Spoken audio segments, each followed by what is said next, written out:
Allen rentre enfin chez lui après 4 longues années d'absence. Pour sa famille, ces retrouvailles semblent presque irréelles. Son petit frère et sa petite sœur ont grandi, sa mère peine à cacher son émotion, et son père essaie de rester solide, même si on comprend très vite à quel point ce moment le touche. Mais Allen n'est plus le petit garçon qui avait quitté le village. En 4 ans, il a complètement changé. Il s'est entraîné, il a survécu, il a affronté des monstres, et il a appris à quel point ce monde pouvait être brutal. Pourtant, malgré tout ce qu'il a traversé, Allen n'a jamais oublié sa famille. Chaque mois, il leur envoyait des lettres et de l'argent pour les aider à vivre un peu mieux. Mais maintenant, il leur explique que les choses vont changer. Il a été accepté comme invité de la famille Granvelle, et en avril, il partira pour intégrer l'académie de la cité scolaire. À cause de cela, il ne pourra plus leur envoyer de l'argent régulièrement. Alors, pour compenser, il leur laisse 100 pièces d'argent. Ses parents refusent immédiatement. Pour eux, cette somme est beaucoup trop importante, et Allen devrait la garder pour sa nouvelle vie. Après tout, il va entrer dans une grande ville, dans une académie remplie de nobles, d'élèves puissants et de dangers inconnus. Mais Allen reste calme. Il leur explique qu'ils n'ont pas à s'inquiéter pour lui, car il lui reste encore beaucoup d'argent après avoir vendu une armure. Et quand sa famille entend ça, elle comprend une chose importante. Allen n'a pas simplement travaillé tranquillement quelque part pendant 4 ans. Il a vécu dans un monde de monstres, de combats et de dangers. Le garçon qu'il connaissait autrefois est devenu assez fort pour survivre à des choses qu'ils peuvent à peine imaginer. Malgré tout, les adieux restent tendres. Son petit frère lui dit qu'il veut lui aussi rejoindre l'académie quand il aura 12 ans. Allen lui promet qu'il l'attendra. Sa petite sœur, qui le connaissait surtout à travers ses lettres, découvre enfin ce grand frère dont elle avait tant entendu parler. Puis Allen repart. Mais cette fois, il ne quitte pas seulement sa maison pour aller travailler. Il entre dans un monde beaucoup plus vaste. De retour au manoir des Granvelle, Allen continue d'aider dans la propriété, même s'il n'est plus officiellement domestique. Cécile, la jeune noble qu'il a servi pendant des années, trouve cela étrange. Elle ne comprend pas pourquoi il continue d'agir comme un serviteur alors que sa position a changé. Mais c'est exactement ce qui définit Allen. Il ne fonctionne pas avec l'orgueil ou le statut social. Il fonctionne avec des objectifs. Et son objectif est clair, accompagner Cécile à l'académie, devenir plus fort, et se préparer à ce qui les attend. Très vite, 2 autres compagnons importants arrivent, Courena et Dogora. Allen les présente à Cécile, et le groupe qui va marquer sa vie à l'académie commence à se former. Chacun d'eux a un rêve différent. Courena est excité à l'idée de combattre des monstres. Dogora pense déjà à son rêve de devenir chevalier après la fin de ses études. Cécile, elle, comprend mieux la réalité politique. L'académie n'est pas seulement une école. C'est aussi un lieu de préparation. Un endroit où les jeunes talents sont formés pour quelque chose de bien plus sérieux. La guerre, Allen le sait aussi. Mais il décide de ne pas tout révéler immédiatement. Il y aura un moment pour dire la vérité à ses amis, mais pour l'instant, il pense encore aux examens, aux donjons et à l'aventure. Le groupe quitte finalement le domaine des Granvelle et part pour la cité scolaire. Quand ils arrivent, ils sont impressionnés par la taille immense de la ville. Elle est remplie d'étudiants venus de tout le royaume, de trains avancés construits par les nains, et surtout, de donjons répartis dans toute la région. Pour la plupart des élèves, cet endroit est une académie. Pour Allen, c'est beaucoup mieux que ça. C'est un gigantesque terrain d'entraînement. Un lieu rempli de monstres, d'objets rares, de pierres magiques, et d'opportunités infinies pour devenir plus fort. Mais avant de devenir officiellement étudiants, ils doivent passer le processus d'entrée. La première étape est la cérémonie d'évaluation, qui mesure leurs talents et leurs capacités. Dogora passe en premier, et ses résultats sont solides. Cécile passe ensuite, et sans surprise, elle montre un excellent talent magique, notamment avec une intelligence classée S. Puis vient le tour de Courena. Et là, les examinateurs sont immédiatement impressionnés. Son talent d'épéiste est exceptionnel, ce qui prouve qu'elle n'est pas une élève ordinaire. Elle fait partie de ces rares personnes qui peuvent vraiment devenir importantes pour le royaume. Mais quand vient le tour d'Allen, tout s'effondre. L'évaluation affiche que toutes ses capacités sont classées E. Pour les examinateurs, le résultat est évident. Allen est recalé. Cécile et Courena sont sous le choc. Elles savent qu'Allen est puissant. Elles ont vu ce qu'il est capable de faire. Elles savent qu'il peut vaincre des monstres qu'un garçon ordinaire ne devrait même pas pouvoir approcher.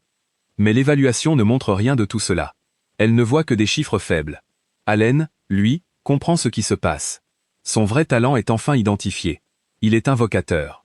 Mais à cause de son mode en fer, sa croissance reste anormale. Il progresse 100 fois plus lentement que les autres. Dans un monde où le talent et la croissance déterminent l'avenir d'une personne, cela devrait être une catastrophe. Mais Allen ne voit pas les choses ainsi.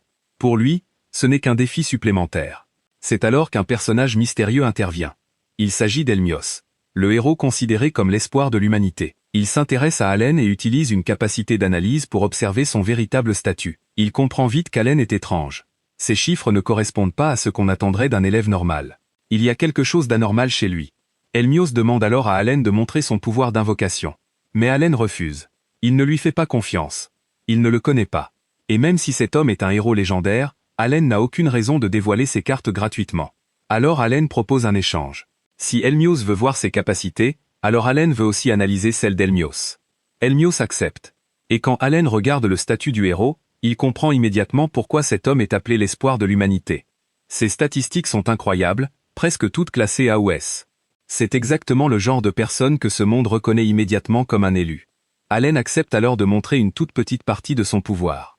Il invoque une petite créature inoffensive, presque ridicule. Pas un dragon.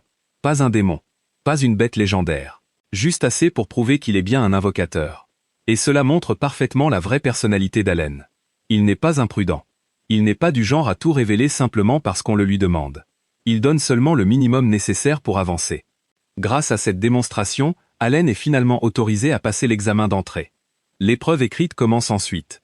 Elle porte sur les mathématiques, la langue, l'histoire du royaume, la connaissance des monstres et la capacité de jugement. Et malgré son étrange résultat d'évaluation, Allen réussit. Au final, tout le groupe est accepté. Kurena passe de justesse, Dogora obtient un bon résultat, Cécile réussit comme prévu, et Allen prouve encore une fois que les chiffres seuls ne suffisent pas à définir quelqu'un. Après cela, ils se rendent à la guilde des aventuriers pour préparer leur vie à l'académie. Là-bas, ils apprennent que les donjons reliés à la cité scolaire sont divisés en plusieurs niveaux.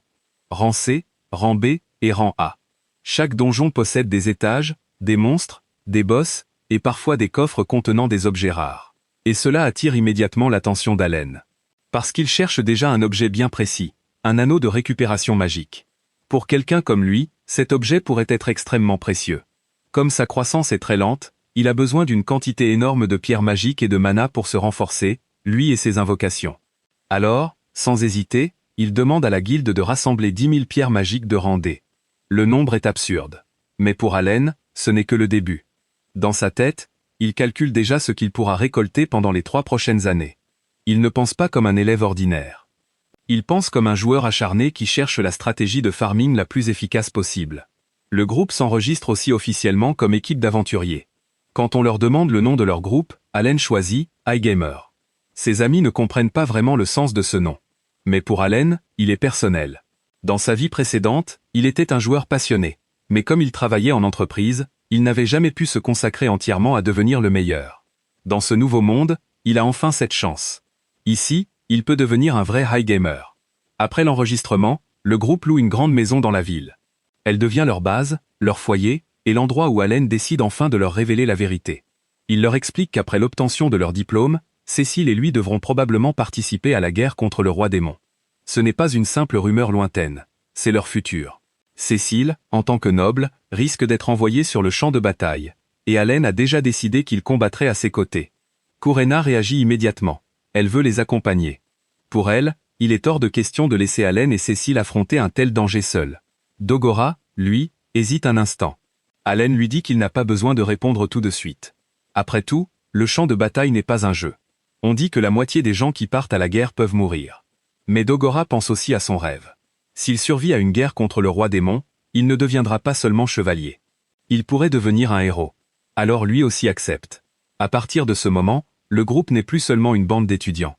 C'est une équipe avec un objectif commun, devenir assez forte pour affronter le roi démon. Allen leur explique ensuite son plan. Ils devront explorer les donjons, rassembler de l'équipement, collecter des pierres magiques, améliorer leurs capacités, et si possible trouver un allié capable de soigner. Puis il révèle sa plus grande faiblesse. Sa croissance est 100 fois plus lente que celle des autres. Ses amis sont choqués. Mais Allen ne dit pas ça pour se plaindre. Il le dit pour expliquer pourquoi il doit fonctionner différemment. S'il progresse 100 fois plus lentement, alors il doit être 100 fois plus efficace. Il ne peut pas s'entraîner normalement. Il doit tout optimiser. La vie à l'académie commence ensuite. Leur professeur leur explique les règles. Il y aura des examens, et les élèves qui auront de trop mauvaises notes auront de sérieux problèmes. Mais surtout, dans cette académie, le statut social est censé avoir moins d'importance que le talent. Noble, roturier, enfant de famille puissante ou jeune venu de village, ici, ce sont les capacités qui comptent. Cela permet au groupe d'agir plus naturellement. Allen peut parler plus librement avec Cécile. Kurena et Dogora peuvent interagir avec elle sans être écrasés par l'étiquette noble. Mais pour Allen, les cours ne sont qu'une partie de son programme. Comme il n'existe pas vraiment de cours adaptés aux invocateurs, il obtient une certaine liberté.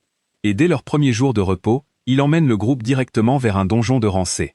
L'entrée surprend tout le monde. Au lieu d'une grotte sombre ou d'une ruine ancienne, le donjon se trouve dans un bâtiment ordinaire, en pleine ville. À l'intérieur, un système automatique les accueille et leur explique qu'ils seront transportés dans une dimension séparée. Chaque équipe explore son propre espace, ce qui signifie qu'aucun autre aventurier ne peut intervenir ou les observer. Pour Allen, c'est parfait. C'est littéralement un donjon instancié. Personne ne pourra le regarder. Personne ne pourra espionner ses invocations. Il va enfin pouvoir combattre librement. À l'intérieur du donjon, il découvre un labyrinthe rempli de monstres faibles.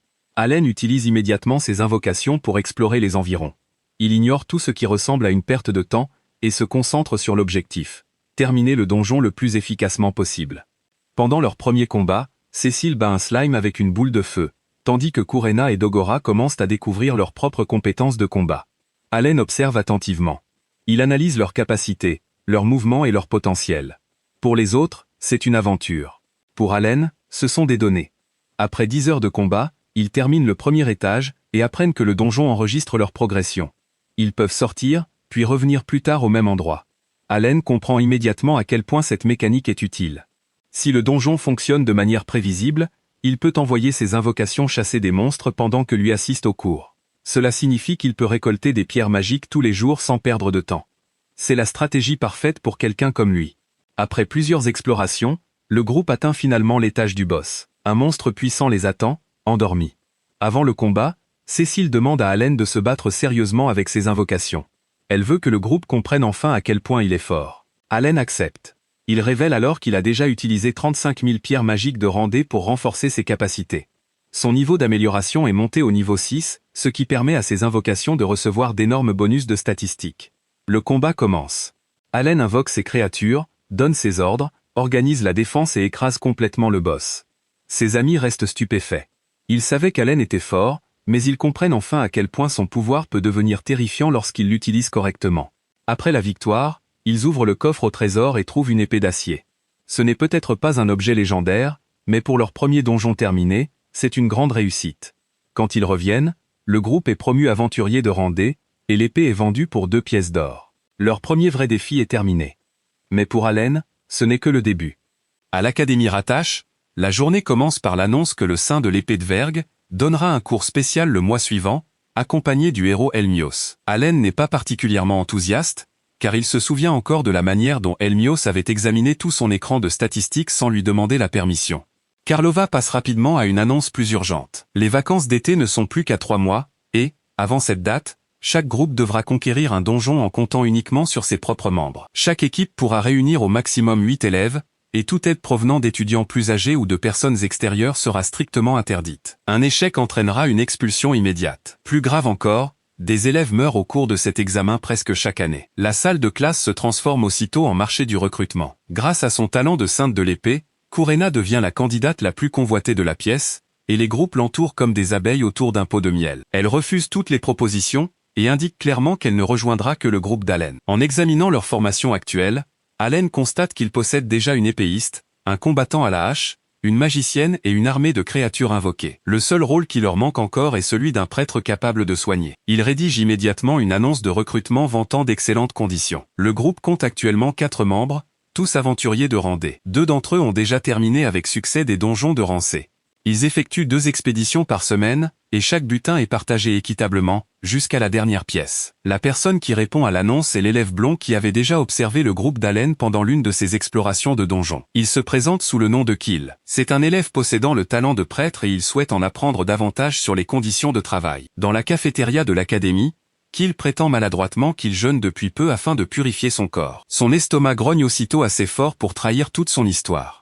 Il suffit d'un regard à Allen pour comprendre que le garçon est simplement sans le sou. Sans perdre de temps, il installe la recrue potentielle devant une table couverte de viande et de pain. L'hospitalité d'Allen est si enthousiaste que Dogora ne sait pas s'il reçoit un invité ou s'il vient de découvrir le trésor le plus rare d'un donjon. Kiel s'intéresse surtout aux revenus. Allen lui explique que chaque membre gagne actuellement entre 20 et 40 pièces d'argent par expédition. Les yeux de Kiel s'illuminent immédiatement, et il accepte de les rejoindre à l'essai. Au cours de sa première exploration, il ne participe pas directement au combat. Pourtant, il sent tout de même son corps devenir plus puissant après que Kurena a vaincu un monstre. Allen lui explique que l'expérience est partagée entre les membres du groupe. Grâce à ce système, un guérisseur peut rester en sécurité derrière la ligne de front et continuer à progresser sans être obligé d'attaquer personnellement les ennemis. Lors de leur troisième expédition commune, le groupe atteint le dernier étage. Allen laisse l'essentiel des combats à Kurena, Cecil et Dogora, tandis qu'il reste à l'arrière pour observer Kiel. Cecil ouvre les hostilités avec une tempête de feu, et Kurena traverse les rangs des monstres comme un éclair. Tout se déroule correctement jusqu'à ce que Dogora se laisse trop absorber par l'essai d'une nouvelle technique et expose son flanc. Une autre attaque se dirige soudain vers Kiel. Allen invoque immédiatement une créature munie d'un bouclier pour bloquer le coup. C'est la première fois que Kiel voit la preuve qu'un invocateur peut faire bien plus que submerger ses ennemis. Les créatures d'Allen peuvent également apparaître au moment précis où un allié doit être protégé. Kurena vainc le boss, mais Dogora est blessé au bras. Kiel lance immédiatement un sort de soin. Une lumière enveloppe la plaie jusqu'à ce qu'elle disparaisse complètement. Sa performance confirme qu'il constitue la dernière pièce manquante de la formation. Allen souhaite examiner ses statistiques, mais le grimoire refuse de les afficher parce que Kiel n'est encore enregistré que comme invité temporaire. Lorsqu'on lui demande comment il a appris à soigner aussi efficacement, Kiel reconnaît qu'il avait désespérément besoin d'argent. Il a donc passé 2 mois entiers à lancer sans cesse des sorts de guérison,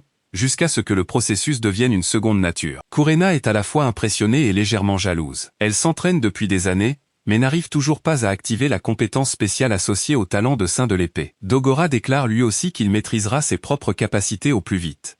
Cette expédition d'essai ne sert pas uniquement à évaluer l'utilité de Kiel. Elle oblige chacun à reconnaître la distance séparant leur puissance actuelle de celle qu'ils devront atteindre avant d'être envoyés sur le front. Après la bataille, un coffre au trésor en argent apparaît. Il contient un petit bouclier de mithril. L'objet se vend pour 15 pièces d'or, ce qui permet à Kiel de recevoir 3 pièces d'or, ainsi qu'un 5e des pierres magiques collectées. Dès qu'il apprend que les pierres magiques peuvent également être échangées contre de l'argent, un large sourire se dessine sur son visage. Allen l'invite immédiatement à devenir un membre permanent des No Life Gamers. Kiel refuse sans hésiter. Son projet actuel consiste à travailler comme prêtre indépendant, à accepter des contrats temporaires, et à donner la priorité au groupe qui lui offrira la meilleure rémunération. Il doit gagner autant d'argent que possible pour faire face à une responsabilité qu'il n'est pas encore prêt à expliquer. Un mois plus tard, le grimoire d'Allen annonce que les progrès qu'il a accumulés viennent enfin de franchir une nouvelle étape. Fusion et invocation atteignent toutes deux le niveau 6, son espace de stockage passe à 60 emplacements, les invocations de Rancé deviennent accessibles, et la compétence éveil est débloquée. Allen est si enthousiaste qu'il manque de réveiller toute la maison. Plutôt que d'attendre le matin, il se rend immédiatement dans un donjon pour commencer ses expériences. Allen fusionne un oiseau de Rancé avec un poisson de Rancé, créant un esprit qui prend la forme d'une petite fille blonde capable de parler. Il la baptise Maria. Elle peut traverser les murs solides, se transformer en minuscule cristal, et pénétrer dans des endroits inaccessibles aux humains ordinaires. Maria explique également avec fierté qu'elle peut s'infiltrer dans les rêves d'une personne et créer des cauchemars conformes aux instructions d'Allen. Celui-ci comprend immédiatement sa valeur en tant qu'unité de reconnaissance. La capacité de gâcher le sommeil de quelqu'un est soigneusement consignée et mise en réserve pour de futures situations d'urgence. Allen utilise ensuite éveil sur une invocation de type insecte de Rancé. Une seule créature produit aussitôt un immense essaim de sauterelles qui remplit toute la pièce, manquant d'ensevelir son propre maître sous une armée d'ailes et de pattes. La présentation est légèrement plus encombrée que prévu, mais le potentiel de cette capacité pour les attaques de zone est incontestable. Le lendemain matin, les élèves se rassemblent dans la cour de l'école afin d'accueillir les célèbres invités annoncés précédemment. Ils découvrent le sein de l'épée borgne de Vergue, dont l'apparence balafrée témoigne d'une immense expérience, Dame Sylvia et ses longs cheveux violets, ainsi que le séduisant héros Elmios, qu'Allen considère en privé comme une célébrité extrêmement puissante, mais quelque peu inconsciente de ce qui l'entoure. Lorsque Dverg demande si quelqu'un a une question, Kurena lève immédiatement la main. Elle explique qu'elle n'arrive toujours pas à activer la compétence spéciale du sein de l'épée, et qu'elle veut devenir assez forte pour se tenir aux côtés d'Allen. Dverg l'emmène au centre du terrain d'entraînement, et lui ordonne de se concentrer sur sa compétence avant de l'attaquer avec tout ce qu'elle possède. Dès que Kurena charge, Dverg la bat avec son énorme épée. Elle se relève et attaque de nouveau, seulement pour être projetée une deuxième fois. De simples coups d'épée ne peuvent pas atteindre un guerrier endurci par des années de combat sur le front. Kurena poursuit ses attaques jusqu'à ce qu'elle soit à peine capable de tenir debout. Dverg lui demande si elle compte abandonner et retourner étudier la théorie pendant une année supplémentaire. Elle refuse immédiatement. Kurena se souvient que le mode enfer d'Allen ralentit sa progression à 1/100 de la vitesse normale. Malgré cela, il n'a jamais cessé de se lancer des défis. Chaque fois qu'il atteint une limite, il cherche une autre méthode pour avancer. Elle refuse de rester éternellement en arrière, À regarder Allen et Cécile utiliser de puissantes capacités tandis qu'elle dépend uniquement de la force brute de son épée. Dverg ordonne à Kurena de chasser toutes les pensées inutiles de son esprit, de se concentrer entièrement sur sa compétence et de placer tout ce qu'elle possède dans un seul coup. Elle traîne son corps épuisé vers l'avant, un pas après l'autre. Une lumière se rassemble soudain autour de sa lame avant de fuser dans les airs. Dverg bloque l'attaque, mais une fissure apparaît sur son épée d'entraînement. Kurena vient enfin d'activer l'entaille de l'épée du néant. Dverg confirme qu'elle apprend beaucoup plus efficacement au cours d'un véritable combat que par l'observation et la théorie écrite. La technique consomme le reste de son mana, ce qui la fait s'effondrer immédiatement. Cependant, dès que ses amis ont restauré son énergie, elle se relève en souriant, comme si être projetée à plusieurs reprises à travers le terrain d'entraînement avait constitué la meilleure leçon de toute sa vie. Après cet entraînement spécial, Allen ramène le groupe dans un donjon et lui présente Maria. Ses invocations francs transportent rapidement tout le monde à travers les couloirs. Kurena utilise l'entaille de l'épée du néant pour éliminer des cibles à distance, prouvant que la technique n'était pas un miracle ponctuel provoqué par la pression de Dverg. Dogora fait remarquer qu'elle est devenue terriblement enthousiaste à l'idée de se battre. Après plusieurs expéditions supplémentaires, tous les membres actifs du groupe atteignent officiellement le rang C en tant qu'aventuriers. Le groupe veut organiser une fête et en profiter pour accueillir officiellement Kill, mais celui-ci refuse. Sa famille s'est récemment installée dans la cité académique, et il ne peut pas s'amuser alors que ses proches continuent de vivre dans la pauvreté. Le groupe d'Allen lui propose immédiatement un nouvel arrangement. Leur grande maison commune possède encore plusieurs chambres vides, et ils ont besoin de personnes capables de les aider à cuisiner, à nettoyer et à entretenir les lieux. La famille de Kill pourra venir y vivre, et recevra un salaire régulier en échange de son travail. L'ensemble du butin obtenu dans les donjons sera divisé en 6 parts, dont une servira à payer leur salaire. En échange, Allen achètera toutes les pierres magiques comprises dans la part de Kill. Le pouvoir de l'amitié semble avoir créé son propre service financier. Cet accord garantit des revenus stables à la famille de Kill, tout en fournissant à Allen une réserve supplémentaire de pierres magiques. Le soir même, le groupe se rend à l'endroit où Kill vit actuellement. Dès que la porte s'ouvre, il découvre une longue file de jeunes enfants et d'anciens domestiques. Une jeune fille blonde se tenant devant eux se présente comme Nina, la petite sœur de Kill. Allen regarde autour de lui, mais ne trouve ni parents ni adultes responsables capables de partager le fardeau que Kill porte pour toutes les personnes de cette maison. Le dîner commence dans une ambiance chaleureuse. Kill dit à Allen qu'il n'a pas besoin de s'adresser à lui de manière aussi formelle, puisqu'ils sont déjà amis. Pourtant, son nom n'apparaît toujours pas dans le grimoire, ce qui prouve que l'amitié seule ne suffit pas pour que le système reconnaisse quelqu'un comme un véritable compagnon. Au cours de la conversation, le groupe apprend que Kiel est le fils d'une famille noble déchue. Il vit désormais avec Nina et les anciens serviteurs qui n'avaient nulle part où aller. Bien qu'elle ait autrefois été élevée comme une jeune noble, Nina affirme fermement qu'elle travaillera plutôt que de devenir un fardeau supplémentaire pour son frère.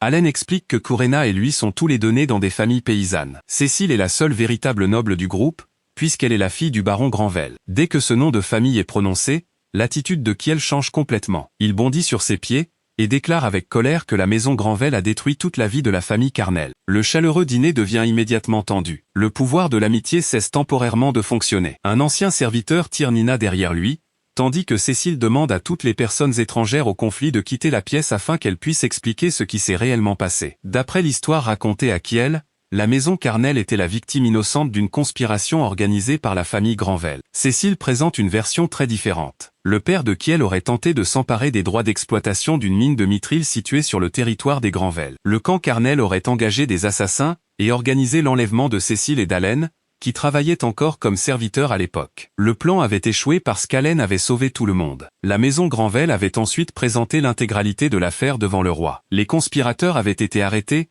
et la maison Carnel officiellement dissoute. Ils avaient perdu leur statut à cause des crimes qu'ils avaient commis, et non parce que les Granvel les avaient attaqués sans raison. Kiel est stupéfait. La version qu'il connaissait ne mentionnait ni assassin ni enlèvement. Allen n'exige pas qu'il accepte immédiatement le récit de Cécile. Il lui demande plutôt de raconter son propre passé. Kiel explique qu'il a vécu confortablement avec sa famille jusqu'à l'âge de 5 ans. Après que la cérémonie d'évaluation eut confirmé son talent de prêtre, il avait été séparé de sa famille et envoyé dans une autre ville, où il ne recevait qu'une petite allocation. Lorsqu'il avait eu 10 ans, quelqu'un avait enfin commencé à le préparer pour son entrée à l'académie. Ce soutien avait convaincu Kiel que sa famille lui accordait toujours de l'importance et attendait de lui qu'il joue un rôle essentiel dans la restauration de la maison Carnel. En octobre de l'année précédente, l'aide financière s'était soudainement interrompue. Nina et les anciens serviteurs, qui avaient perdu leur travail et leur foyer, étaient arrivés pour lui annoncer que la maison Carnel s'était effondrée à cause d'une conspiration des Granvel. Avant la fin de l'hiver, un mystérieux messager s'était présenté avec une proposition. Si Kiel servait sur le front pendant 5 ans,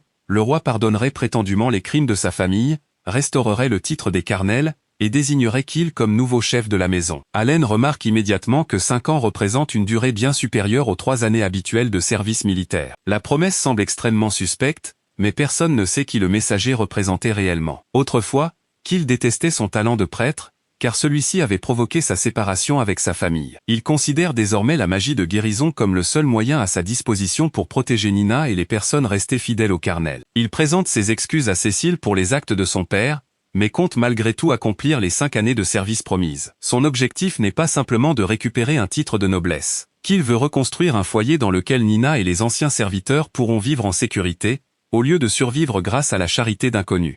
Ce qui maintient Kill attaché à cette promesse n'est pas l'orgueil d'un noble déchu, c'est le fait de savoir qu'il se trouve au centre d'un groupe de personnes qui n'ont nulle part où retourner. S'il abandonne, Nina et les serviteurs perdront ce qu'ils considèrent comme leur dernier espoir. Même après avoir appris que son père n'était pas innocent, Kill ne peut pas simplement abandonner le nom des Carnel, et toutes les personnes qui en dépendent encore. Allen ne se moque pas de cette détermination. Il lui explique seulement la réalité du champ de bataille. La moitié des personnes envoyées sur le front meurent en moins de 3 ans. Survivre 5 années serait encore plus dangereux. Le frère aîné de Cécile est mort après quelques mois seulement de service. Quelle que soit la valeur d'un prêtre, un seul guérisseur ne peut pas compenser toutes les faiblesses à lui seul. Un véritable groupe, en revanche, peut protéger chacun de ses membres et combler mutuellement ses lacunes. Allen invite donc Kill à combattre l'armée du roi démon à leur côté, plutôt que d'entrer seul sur le champ de bataille, et d'attendre que celui-ci lui prenne la vie. Kill lui demande s'il veut simplement exploiter ses capacités de guérisseur. Allen reconnaît honnêtement que le groupe a besoin d'un prêtre. Cependant, il n'a aucune intention de forcer Kill à abandonner sa famille ou son objectif de restaurer la maison Carnel. Chacun a le droit de se battre pour ce qui compte le plus à ses yeux. Kurena fait remarquer que ces deux objectifs ne sont pas contradictoires. Kiel peut remplir son obligation tout en combattant des monstres aux côtés de compagnons qui le protégeront. Cécile est également disposée à vivre et à combattre avec le fils de la famille qui avait autrefois tenté de lui faire du mal. Leur sincérité finit par traverser les défenses de Kill. Il accepte de les rejoindre. Le grimoire s'élève immédiatement dans les airs, et affiche un message confirmant l'arrivée d'un nouveau membre dans le groupe. Allen ne promet pas de résoudre tous les problèmes entourant la maison Carnel. Il lui offre quelque chose de plus réaliste. Ils gagneront ensemble des niveaux, compenseront leurs faiblesses respectives, entreront sur le champ de bataille en équipe, et feront tout leur possible pour revenir vivants. Lorsque Kill comprend qu'il n'a plus besoin de tout porter seul, il se met enfin à pleurer. Le pouvoir de l'amitié est officiellement réactivé. Après avoir officiellement rejoint les No Life Gamers, Kill installe Nina et le reste de son foyer dans la grande maison commune du groupe. Les enfants et les anciens serviteurs commencent rapidement à défaire leurs affaires, tandis qu'Allen inspecte chaque pièce et confirme que le bâtiment est assez grand pour accueillir confortablement tout le monde.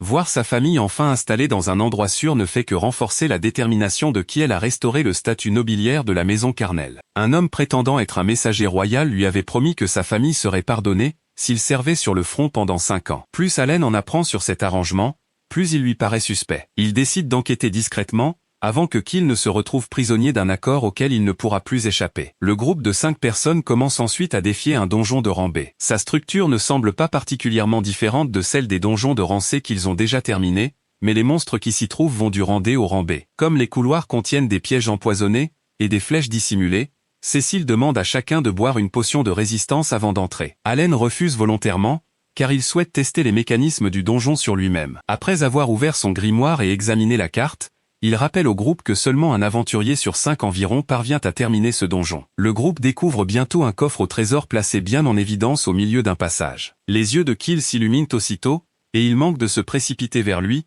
avant qu'Allen ne l'attrape par le col. Cécile convient qu'un trésor placé de manière aussi commode a presque toutes les chances d'être un piège. Maria traverse la paroi du coffre pour l'examiner. Celui-ci fait immédiatement apparaître d'énormes dents, et révèle sa véritable nature, c'est un mimique de rang B. Avant qu'il ne puisse attaquer, Maria l'immobilise grâce à une magie violette et le terrasse. Le grimoire annonce que le groupe a gagné 20 000 points d'expérience.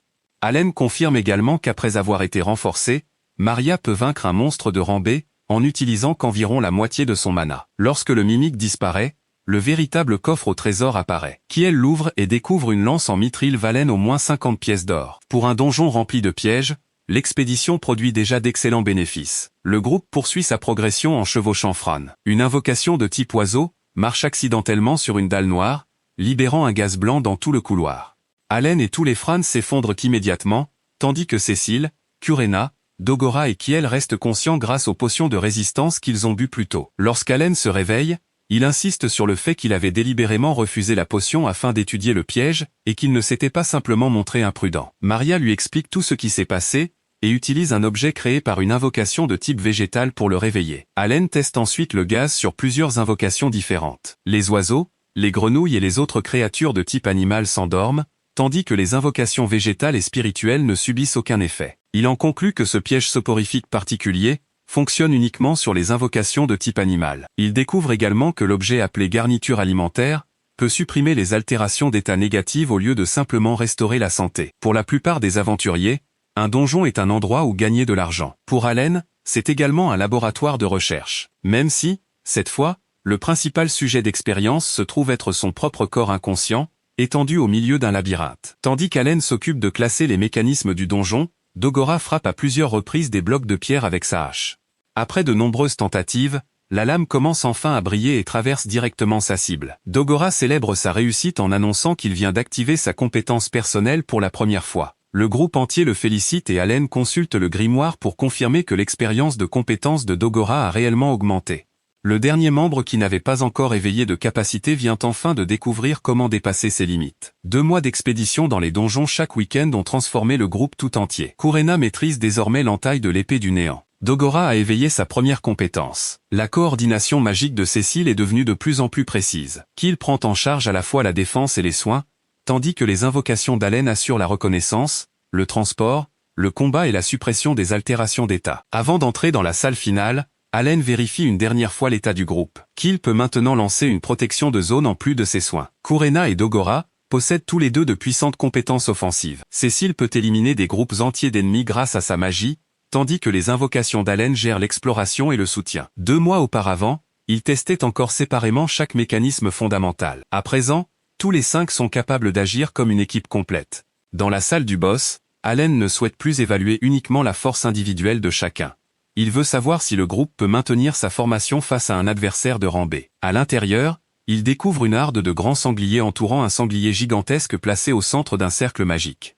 Allen consulte le grimoire et constate que Kurena, Cécile, Dogora et Kill ont tous atteint approximativement le niveau 37 en seulement 2 mois. Leur vitesse de progression normale est si élevée qu'Allen, qui se développe 100 fois plus lentement, se sent personnellement agressé par ces chiffres. Cependant, si des personnes talentueuses peuvent progresser aussi vite et que l'humanité continue malgré tout à lutter contre l'armée du roi démon, alors les ennemis qui les attendent sur le front ne pourront clairement pas être vaincus grâce à quelques séances d'entraînement improvisées. Kiel ouvre le combat en lançant Protection Suprême, qui enveloppe tout le groupe dans une barrière défensive bleue. Cécile projette immédiatement sa magie au milieu de la harde. Pendant que Dogora et Kurena avancent pour contrôler la ligne de front, Allen les soutient avec des invocations de type animal. Les 2 combattants de mêlée se chargent du sanglier géant. Son épaisse armure résiste à plusieurs attaques directes. Mais lorsqu'Allen identifie un point faible, Kurena réduit la distance et concentre toute sa puissance dans un seul coup.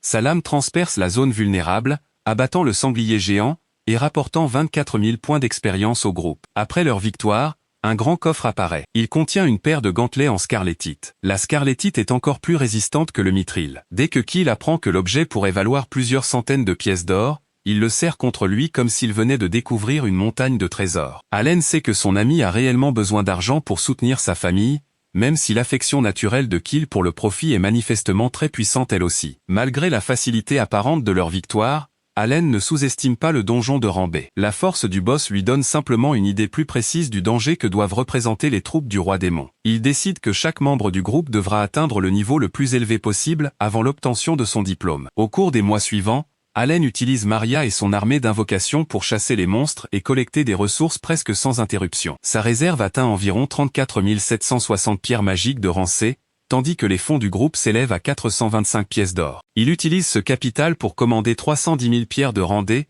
même si la guilde ne peut en fournir que 50 000 par mois. Le fonds commun sert également à acheter un équipement plus puissant, une charrette et une horloge magique, permettant au groupe de suivre le passage du temps pendant ses explorations. Le groupe réussit ses examens finaux, et, au début du mois d'août, il a conquis un 2e donjon de rang B. Ses membres entament alors officiellement 2 mois de vacances d'été. Alors que la plupart des élèves considèrent cette pause comme une occasion de se reposer, Allen y voit une opportunité d'accélérer leur entraînement. Avant de reprendre leurs efforts, il envoie dans sa ville natale des oiseaux invoqués transportant des lettres et des messages vocaux enregistrés. Sa famille reconnaît immédiatement sa voix. Les lettres de Kurena et Dogora sont également remises à leurs proches. Au cours de la conversation, Allen apprend que sa petite sœur ne possède aucun talent particulier. Rodan se prépare à devenir le chef d'un nouveau village fondé sur la frontière, et la famille d'Allen prévoit de s'y installer au mois d'avril suivant, afin de contribuer au développement des terres. Les familles de Kurena et Dogora ont l'intention de les rejoindre. La nouvelle rassure Allen, même s'il conseille tout de même à son père d'apprendre à lire et à écrire avant d'accepter un rôle de dirigeant. Dans le cas contraire, chaque document officiel du nouveau village dépendra entièrement de la mémoire de Rodin. Allen contacte ensuite le vicomte Granvelle, et lui annonce que Kill est devenu un compagnon fiable. Il lui parle également de la promesse selon laquelle la maison Carnel serait prétendument restaurée après 5 années de service de Kill sur le front. Le vicomte confirme que le roi possède bien l'autorité nécessaire pour restaurer un titre nobiliaire, mais qu'aucun projet de ce genre n'a jamais été discuté à la cour. Si la personne se cachant derrière cette promesse connaissait déjà le talent de prêtre de Kill, alors l'ensemble de l'accord pourrait être un piège. Les guérisseurs sont extrêmement rares sur le front, car la plupart d'entre eux restent dans des territoires plus sûrs pour soigner les civils et les soldats blessés. Par conséquent, de nombreux nobles tentent de garder des prêtres près de leurs enfants, allant parfois jusqu'à les forcer à travailler jusqu'à l'épuisement, pour augmenter les chances de survie du jeune noble. Le fait que Kill ait été séparé de sa famille juste après la cérémonie d'évaluation, puis ait reçu des années plus tard cette promesse suspecte de 5 années de service, laisse penser que quelqu'un avait peut-être prévu dès son plus jeune âge de le transformer en outil utile. Pour le moment, cela ne reste toutefois qu'une théorie fondée sur les preuves disponibles. Plus inquiétant encore, le prétendu messager avait également dit à Kill que la maison Granvelle était responsable de la destruction de la famille Carnel. Quelqu'un essaie clairement de créer de la haine entre les deux camps. Allen envisage d'interroger directement le roi, mais le vicomte Granvelle prend immédiatement la responsabilité de l'enquête. L'honneur de sa famille a été utilisé pour tromper un enfant, et il refuse de l'ignorer. Allen accepte de laisser le travail politique à quelqu'un possédant le statut et les relations nécessaires pour s'en occuper correctement. Sa propre mission consiste à devenir assez puissant pour que personne ne puisse forcer Kill à entrer seul sur le champ de bataille. Allen comprend qu'un simple avertissement ne suffira pas à sauver Kill de cette conspiration. Sans preuve, celui-ci pourrait encore choisir de croire la seule promesse lui donnant une chance de restaurer sa famille. L'enquête du vicomte devra donc non seulement identifier le responsable, mais aussi déterminer si le roi a réellement approuvé l'accord ou si celui-ci n'était qu'un appât destiné à contraindre un jeune prêtre à effectuer plusieurs années de service militaire. Profitant des vacances d'été, le groupe termine rapidement un 3e donjon de rang B, et fait passer ses cartes d'aventurier au rang B. Toutes les personnes qui les entourent sont stupéfaites de voir un groupe d'élèves de première année progresser plus rapidement que de nombreux aventuriers expérimentés. L'employé de la guilde les avertit néanmoins que les donjons de rang A sont complètement différents. Très peu de groupes ont réussi à les explorer. Les boss finaux y sont exceptionnellement puissants et leur intérieur peut contenir des pièges qui n'ont encore jamais été répertoriés. Elle leur présente également le système d'enchères, grâce auquel les aventuriers peuvent vendre leurs butins de grande valeur, ou acheter des équipements rares. Allen l'interroge immédiatement sur les anneaux de régénération de mana. Malheureusement, elle n'en a jamais vu un seul être mis en vente. Des anneaux restaurant l'endurance, ou offrant une résistance au poison apparaissent parfois, mais cette information ne le décourage pas. Allen décide que le groupe étudiera tous les documents disponibles, améliorera son équipement, et tentera d'explorer un donjon de rang A. L'expédition se transforme rapidement en un long séjour de camping souterrain. Le groupe dort au centre d'un cercle défensif formé par les invocations, tandis que Hawkins part en reconnaissance pendant toute la nuit sans trouver de sortie. La carte est si immense que même Allen reconnaît que les dimensions du donjon sont déraisonnables. Il leur faut 3 ou 4 jours simplement pour parcourir un seul étage. Dogora commence à se plaindre que la maison lui manque, tandis que Maria rapporte que plusieurs monstres se sont approchés pendant la nuit, mais qu'ils ont été éliminés, avant que Wally ait besoin d'utiliser sa compétence explosive. Après avoir rangé leur campement, les membres du groupe montent sur Fran et reprennent leur progression. Ils rencontrent bientôt 2 rois orques et un cyclope. Allen répartit les cibles. Il attribue un roi orque à Kurena, et l'autre à Dogora, tandis que Cécile les soutient avec ses lances de feu.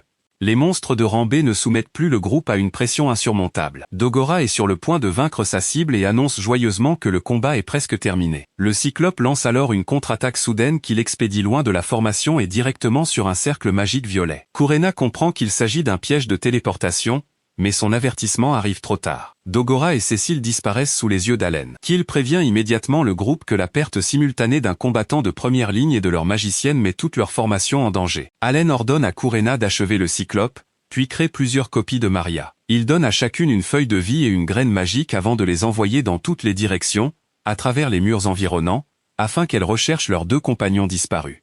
Dans une autre partie du donjon, Cécile et Dogora sont projetés directement devant un gigantesque monstre rouge accompagné de 2 créatures semblables à des serpents. Dogora est déjà blessé, mais il se place tout de même entre Cécile et leurs ennemis. Cécile le soutient en lançant continuellement des lances de feu, tandis que les contre-attaques de la gigantesque créature finissent par écraser Dogora contre le sol. Il est obligé d'utiliser son dernier objet de récupération. Cécile fouille son propre sac et découvre qu'elle n'en possède plus non plus. Malgré cela, tous les deux continuent de combattre, conscients qu'une seule erreur pourrait entraîner leur mort dans le labyrinthe. Alors que la situation approche de son point critique, l'une des Maria les localise et active possession, libérant un nuage violet qui enveloppe les ennemis. Elle remet immédiatement à Cécile et Dogora la feuille de vie et la graine magique. Leurs effets de zone restaurent 1000 points de vie et 1000 points de mana à chaque membre du groupe se trouvant à portée. En regardant à travers les yeux de Maria, Allen confirme que tous les deux sont encore vivants et leur ordonne de rester sur place jusqu'à l'arrivée des secours. Le soulagement n'est que de courte durée. Deux monstres en armure blanche apparaissent peu après. Cécile et Dogora décident de les éliminer et de fortifier leur position, tandis que Maria reste en retrait pour leur apporter son soutien. Ailleurs, Allen ordonne à Kurena et Kiel de s'accrocher fermement avant de commander à Fran d'activer vitesse divine.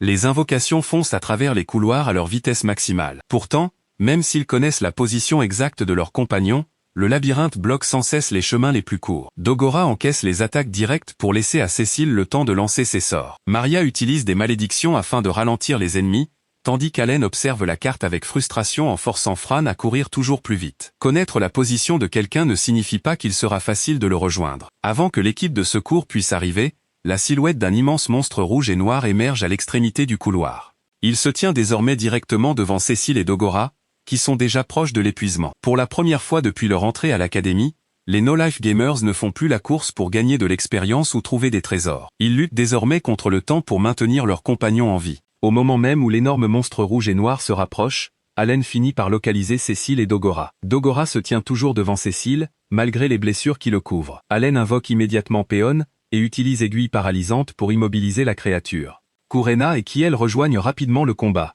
permettant au groupe enfin réuni de l'abattre avant qu'elle ne puisse achever les deux membres isolés. Cécile remercie Allen, tandis que Dogora admet ouvertement qu'il a réellement cru qu'il allait mourir à l'intérieur du labyrinthe. L'accident de téléportation met en lumière une grave faiblesse dans la formation du groupe. Allen estime qu'il leur faudrait un membre supplémentaire spécialisé dans l'éclaireur et la détection des pièges. Dogora s'inquiète, tout nouveau venu devrait refaire tous les donjons de niveau inférieur pour les rattraper. Kurena propose une stratégie bien plus simple. Que tout le monde reste groupé et que chaque piège soit surmonté par la force brute. Pendant que le groupe discute du problème, une étudiante aux cheveux bleus, non loin de là, écoute discrètement toute la conversation et sourit. Les No-Life Gamers poursuivent leur progression vers le dernier étage d'un donjon de rang A. Dans la salle du boss les attend un grand guerrier de près de 10 mètres de haut, recouvert d'une armure bleue et entouré de plusieurs rois orques armés de haches. Dogora craint que le groupe ne parvienne pas à percer son armure. Allen, lui, considère cet adversaire comme un test idéal. S'ils peuvent vaincre un monstre doté d'une défense aussi puissante, ils devraient être capables d'affronter la plupart des ennemis de rang A.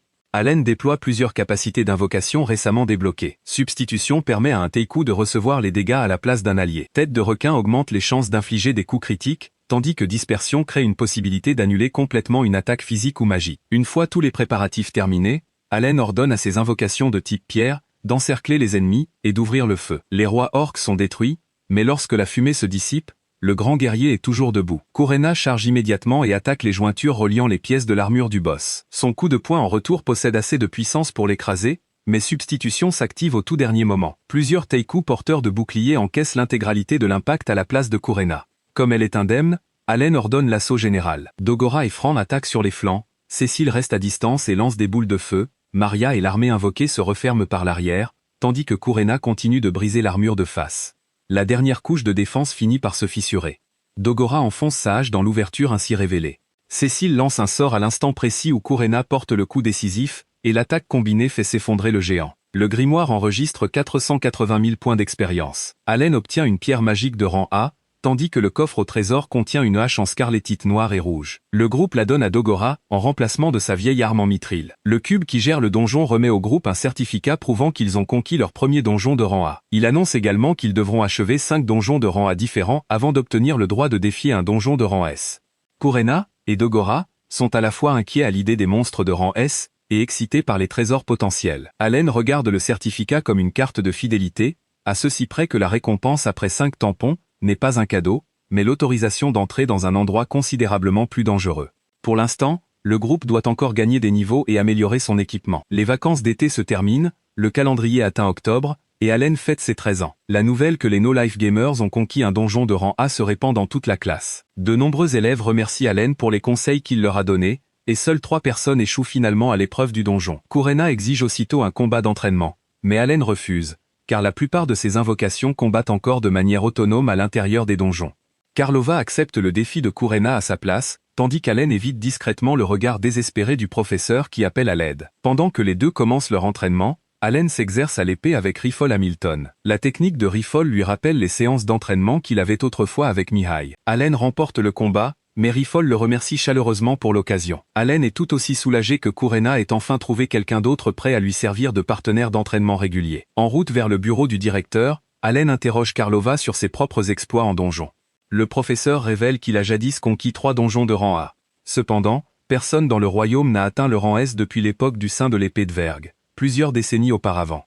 Si Allen et Kurena y parviennent, leurs noms entreront dans l'histoire. Malheureusement, Ratache ne compte que 4 donjons de rang A, si bien que le groupe devra tôt ou tard en trouver un 5e ailleurs. Le directeur demande à Allen et Kurena de participer au tournoi d'arts martiaux prévu la semaine suivante. Les élèves de première année ne sont normalement pas autorisés à concourir. Le tournoi réunit 16 combattants, interdit la magie, mais autorise les compétences liées aux professions. Kurena est immédiatement enthousiaste. Allen demande pourquoi Dogora n'a pas été choisi à sa place, étant donné qu'il possède une puissance offensive directe supérieure. Le directeur explique que les utilisateurs de hache ne remplissent pas les conditions d'inscription du tournoi. Allen refuse, car le tournoi ne l'aidera ni à gagner des niveaux, ni à accumuler de l'expérience de compétences, ni à récolter des ressources. Lorsqu'ils apprennent que le champion gagne le droit d'affronter directement le sein de l'épée de Vergue, Kurena devient encore plus déterminé à participer. Allen refuse toujours de changer d'avis, laissant le directeur inscrire Kurena seul. La veille du tournoi, la résidence commune des No Life Gamers reçoit des visiteurs représentant à la fois la maison Granvelle et la maison Hamilton. Le père de Riffle est le comte Hamilton, le seigneur supérieur qui supervise les territoires de Granvelle et de Carnel. Les deux familles ont travaillé avec la cour royale pour établir un nouvel accord officiel concernant Kiel, car la promesse initiale transmise par le prétendu messager royal n'avait jamais été approuvée par le roi. Selon ce nouvel accord, Kiel doit servir en première ligne pendant 5 ans avant que l'honneur et le titre de noblesse de la maison Carnel ne soient rétablis. Des exploits significatifs peuvent raccourcir cette période. Granvelle et Hamilton signent tous deux officiellement le document, tandis que la maison Hamilton accepte de protéger Nina et les membres restants de la maisonnée de Kiel. Nina se met à pleurer, car leur avenir bénéficie enfin d'une véritable garantie. Kiel ne comprend pas pourquoi des familles autrefois lésées par la maison Carnel sont encore disposées à les aider. Le chef de la maison Granvelle explique qu'il ne s'agit pas de charité, mais de la responsabilité de nobles qui doivent répondre de leurs propres actes. Cependant, l'enquête a révélé l'existence de 2 messagers royaux liés à l'affaire. L'un avait déjà coopéré avec la maison Carnel, tandis que l'autre avait personnellement transmis à Kiel la promesse des 5 ans. Tous deux servent le même membre de la famille royale. La piste actuelle mène au prince héritier Imvel von Ratache, le futur souverain attendu du royaume. Allen est furieux que la personne soupçonnée d'avoir orchestré l'enlèvement de Cécile et exploité Kiel n'ait toujours subi aucune conséquence. Le vicomte Granvelle lui rappelle que le soupçon ne remplace pas la preuve. Sans preuve directe, même le roi ne peut punir le prince héritier. Plus inquiétant encore, le roi est déjà âgé, et Imvel pourrait monter sur le trône d'ici 5 ans. Si cela se produit, le nouvel accord protégeant Kiel pourrait être annulé. Granvelle demande à Kiel s'il souhaite toujours signer. Kiel comprend parfaitement le danger, mais accepte l'accord. Tous lui ont offert une chance qu'il n'aurait jamais pu obtenir seul. En tant que chef de la maison Carnel, il refuse de fuir la responsabilité qui l'accompagne. Kiel choisit de continuer pour Nina, et pour toutes les personnes qui placent désormais leurs espoirs en lui. Le lendemain, Kurena bat son dernier adversaire et devient championne du tournoi étudiant. Sa récompense est un combat d'exhibition contre le saint de l'épée de Vergue, l'homme qui a vaincu tous les champions précédents. Dverg reconnaît que Kurena est devenue considérablement plus forte, mais lui rappelle que le plus haut niveau parmi les étudiants reste très loin de la réalité d'un véritable champ de bataille. Kurena charge à pleine vitesse. Dverg se contente de lever son épée à 2 mains et bloque son attaque d'ouverture. Elle entoure aussitôt sa lame d'une énergie semblable à la foudre, bondit dans les airs et l'abat avec une force considérable. La lumière ainsi produite s'écrase directement sur Dverg, mais il la bloque proprement et contre-attaque, projetant Kurena à travers l'arène. Elle se relève encore et encore, pourtant chaque tentative de l'approcher se solde par un nouveau revers. Dverg lui demande si elle a déjà atteint sa limite. Kurena le nie, et concentre toutes ses forces restantes dans un ultime assaut. Dverg brise sa garde et l'écrase dans le sol de l'arène avec une attaque assez puissante pour remplir le stade de lumière. Tout le groupe se lève d'un bond et crie son nom. Kurena finit par rester immobile. Elle est peut-être championne des étudiants, mais Dverg l'a complètement dominée. Durant tout le combat, elle n'a pas réussi à placer une seule attaque. Lorsque Kurena se réveille dans la salle de soins, elle se met à pleurer, car elle a donné tout ce qu'elle avait sans même parvenir à toucher son adversaire. Allen ne lui offre pas de consolation creuse. Il lui explique que Dverg l'a surpassé à la fois en technique et en équipement. Cette défaite prouve que Kurena possède encore un immense potentiel inexploité. Si elle ne peut pas gagner cette année, alors le groupe tout entier deviendra plus fort et reviendra le vaincre l'année suivante. Kurena retrouve immédiatement sa détermination et accepte de poursuivre son entraînement. Juste après le tournoi, le prince héritier Imvel convoque le vicomte Granvel pour un entretien privé. Allen est autorisé à l'accompagner, mais ressent aussitôt la pression qui emplit la pièce. Le prince héritier est assis, entouré de gardes, et mentionne avec désinvolture la mine de Mithril, Kurena, et la maison Carnel. Sa connaissance détaillée de l'accord secret renforce le soupçon d'Allen. C'est Imvel qui aurait conçu le plan visant à exploiter Kiel. Malgré tout, cela reste une simple théorie. Le prince héritier oriente la conversation vers la guerre. L'empire de Germane subit une pression sévère de la part de l'armée du roi démon,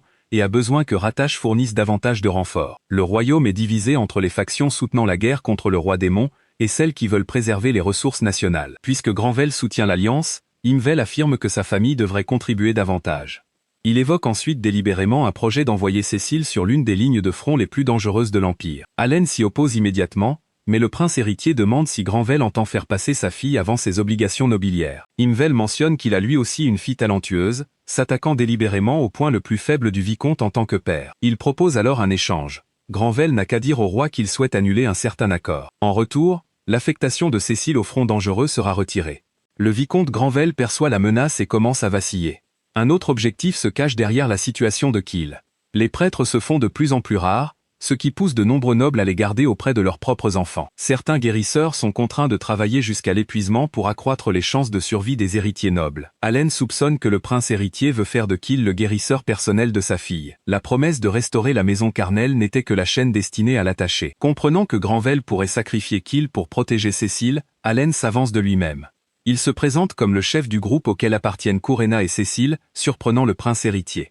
Allen explique que tout le groupe est conscient du taux de mortalité sur les lignes de front. Cependant, le champ de bataille est aussi l'endroit où ils seront inévitablement envoyés après leur remise de diplôme. Cette déclaration supprime la nécessité pour Granvel de sacrifier Kiel en échange de la sécurité de sa fille. Le vicomte confirme que si Cécile reçoit un ordre officiel de soutenir le front, la maison Granvel obéira. Le prince héritier accepte cette réponse et met Allen au défi de la protéger, quitte à y laisser la vie. Kiel évite d'être livré, mais la possibilité que le groupe entier soit envoyé sur un champ de bataille particulièrement brutal est désormais bien réelle. 3 mois passent, amenant le calendrier au jour de l'an. La compétence d'amélioration d'Allen atteint le niveau 7, tandis que ses 4 compagnons montent aux environs du niveau 58 et acquièrent un meilleur équipement. Ils affrontent à répétition des salles de boss de rang A à la recherche de l'ennemi le plus rare possible. Ce n'est qu'à la 76e tentative qu'un énorme dragon lourd émerge enfin de l'obscurité. La guilde les avait auparavant avertis que cette créature surpasse de loin les variantes ordinaires. Certains membres suggèrent de battre en retraite et de signaler son apparition, mais Allen décide de combattre. Les 3 derniers mois de préparation visaient justement à tester les limites des no-life gamers. Plutôt que d'ordonner immédiatement à tous d'avancer, ils forment une ligne défensive à l'aide de plusieurs Teiku porteurs de boucliers. Franc s'occupe des déplacements. Cécile et Kiel restent à l'arrière, tandis que Kurena et Dogora attendent une occasion de s'approcher. Allen prévient chacun de faire particulièrement attention au souffle du dragon, puis ordonne à Kébion d'activer Explosion de Kébion. De nombreuses boules de feu s'abattent sur le boss et lui retirent une part importante de ses points de vie. Le dragon est assez intelligent pour entrer en fureur, mais avant même qu'il n'ait fini de rugir, Kébion l'attaque de nouveau. Cécile ne peut que demander à Allen de ne pas provoquer délibérément un ennemi déjà bien assez dangereux. Franc active Vitesse Divine et transporte Kurena et Dogora au corps à corps. Kurena attaque directement, mais son épée ricoche sur des écailles plus dures que l'acier.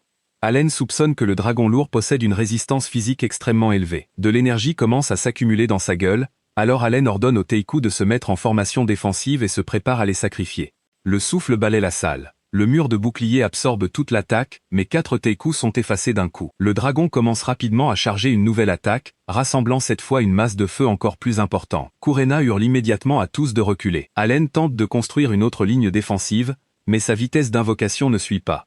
Si le souffle atteint l'arrière-garde, Cécile et Kiel pourraient mourir sur le coup. Sans attendre d'ordre, Kurena et Dogora s'avancent ensemble et font rempart de leur corps pour protéger leurs compagnons. Les flammes renforcées engloutissent les 2 combattants et détruisent le franc qui les soutenait. Kurena et Dogora survivent, mais souffrent de blessures graves. Kiel lance aussitôt grand soin, devenant le maillon crucial qui permet au groupe de continuer à se battre. Malgré cela, le dragon lourd commence à préparer un nouveau souffle. Dogora commence à croire que la victoire est impossible. Leur formation défensive est presque épuisée, et les attaques physiques demeurent inutiles. Allen a suffisamment observé pour comprendre à la fois la vitesse et la puissance du souffle. Il insiste, le groupe peut encore continuer. À cet instant, une énergie rose et violette jaillit soudain autour du corps de Kurena. Elle se souvient d'avoir déjà connu cet état lorsqu'elle était plus jeune. Allen ouvre le grimoire et vérifie son statut, découvrant que la compétence unique dépassement de limite s'est activée. Chacune des caractéristiques de Kurena augmente de plus de 3000 points. Elle reçoit également une super régénération, qui restaure environ 1% de ses points de vie chaque seconde. Le dragon lourd rassemble toute son énergie, et projette son souffle droit sur elle. Kurena ne l'évite pas. Elle avance en ligne droite à travers la mer de flammes, tandis que la super régénération répare continuellement les dégâts, et que sa force et sa vitesse atteignent un tout autre niveau. Kurena resserre sa prise sur sa grande épée et charge à travers la chaleur intense. Elle comble la distance pendant que le dragon libère encore sa puissance. Un coup d'épée rouge tranche les écailles qui repoussaient jusque-là toutes les attaques physiques. L'explosion qui en résulte engloutit l'énorme corps et le projette au sol. Le grimoire annonce que le groupe a reçu 1 600 000 points d'expérience. Le boss rare, apparu seulement après 76 tentatives, vient d'être vaincu par la même fille qui pleurait naguère de n'avoir pu porter un seul coup à Dverg. Debout au milieu des flammes qui s'éteignent, Kurena sourit et annonce joyeusement qu'elle a battu le dragon géant. Sa défaite face à Dverg lui avait révélé la limite qui se dressait devant elle. Sa détermination à protéger ses compagnons lui a donné la force de la franchir. Le temps passe rapidement jusqu'à fin mars. Allen n'a toujours que 13 ans, mais les résultats d'une année entière passée à écumer les donjons créent un problème que le groupe n'avait pas anticipé. Kurena annonce joyeusement qu'elle a gagné un nouveau niveau, avant de se figer en voyant apparaître son écran de statut. Elle, Cécile, Dogora et Kill ont tous atteint le niveau 60, la limite actuelle de ce monde. Chacun des compagnons d'Allen a atteint le plafond. Seul Allen peut continuer à progresser, car le mode enfer ralentit sa vitesse de montée en niveau 100 fois par rapport aux gens ordinaires. Il soupçonne que leur progression anormalement rapide pourrait être liée au roi démon, qui a augmenté le rang des monstres à travers le monde. Ces créatures sont devenues plus dangereuses, mais elles accordent aussi bien plus d'expérience. Ce n'est encore qu'une théorie d'Allen. Pourtant, si elle est exacte, cela signifie que l'équilibre du monde continue de s'effondrer. Dogora craint que le groupe ne reste bloqué à sa puissance actuelle pour toujours. Cécile comprend elle aussi un autre problème, une fois que les niveaux et les statistiques cessent de progresser, il devient beaucoup plus difficile de garder la motivation de s'entraîner. Allen refuse de considérer le niveau 60 comme une fin en soi. Dans les jeux en ligne auxquels il jouait dans sa vie antérieure,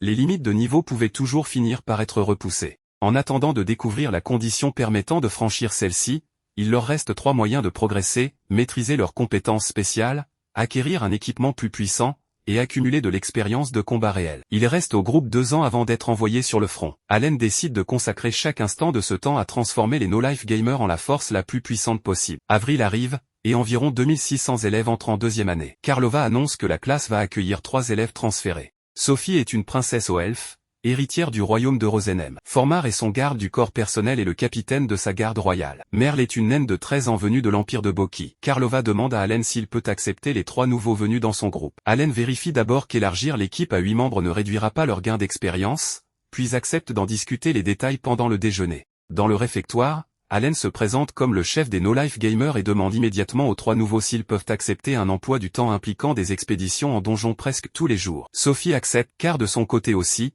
il ne reste que 2 ans pour se préparer à la guerre contre le roi démon. Elle est mage des esprits. Formar possède le talent d'archer, et Merle détient le talent extrêmement rare de général Talo. Cependant, Merle avoue que ses capacités sont actuellement restreintes, pour une raison qu'elle ne peut pas encore expliquer. Malgré cela, elle veut devenir plus forte. Kurena les assure avec enthousiasme que tout le monde s'entraidera pour progresser. Les bénéfices sont mutuels, Allen a besoin de membres supplémentaires pour les donjons de rang supérieur, tandis que les nouvelles venues ont besoin d'un groupe puissant pour les préparer au champ de bataille. Sophie, Formar et Merle rejoignent donc officiellement les no-life gamers. Le directeur explique à Allen que, bien que lui et Sophie soient tous deux aux elfes, le statut politique de la princesse est bien supérieur au sien. Formar, de son côté, commande toute la garde royale. 4 jours plus tard, les 3 transferts s'installent dans la résidence commune, où le groupe organise une fête de bienvenue. Avant le repas, les elfes prient ensemble. Sophie explique que Rosen est le seigneur des esprits qui a accordé la magie à leur peuple. Les habitants de Boki vénèrent le dieu d'Igrani, et de nombreux dispositifs magiques de l'Empire ont été développés à partir de créations laissées par cette divinité. Allen relie immédiatement cette information au cube qui gère les labyrinthes.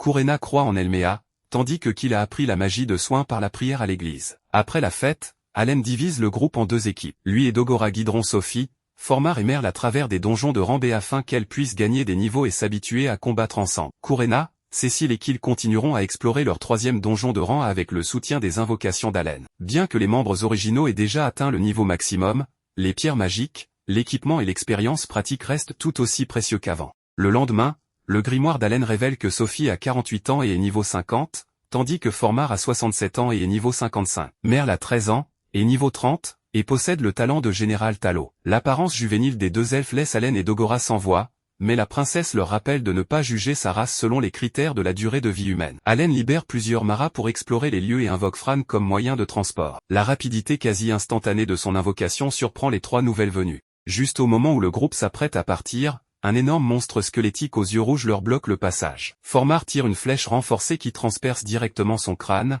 le vainquant d'un seul coup. Dogora n'a même pas le temps de charger avant la fin du combat. Merle s'assoit, déçu de n'avoir presque rien contribué. Sophie invoque un esprit de l'eau pour la soigner et explique que la magie des esprits manque de la puissance destructrice d'une mage classique et de la spécialisation curative d'une prêtresse, mais qu'elle est exceptionnellement polyvalente en soutien arrière. Merle révèle alors la véritable limite de son talent. Général Talo est un talent rarissime à 3 étoiles, qui n'apparaît que chez environ une personne sur 10 millions. Il permet à Merle de contrôler des golems spécialement construits. Avec une machine adaptée, elle pense pouvoir même affronter un dragon. Le problème, c'est que Boki considère ces golems comme des armes stratégiques essentielles pour résister à l'armée du roi démon. Merle ne peut donc pas simplement les emporter sur le territoire d'une autre nation. Allen comprend et ne la critique pas. Il refuse aussi d'exiger qu'elle compromette les secrets militaires de sa patrie uniquement pour prouver sa valeur au groupe. Après avoir été témoin d'Allen et de son immense armée d'invocations, Sophie explique pourquoi elle s'adresse toujours à lui avec un respect inhabituel. Il y a environ 5 ans, Rosen, qui était plongée dans un profond sommeil depuis longtemps,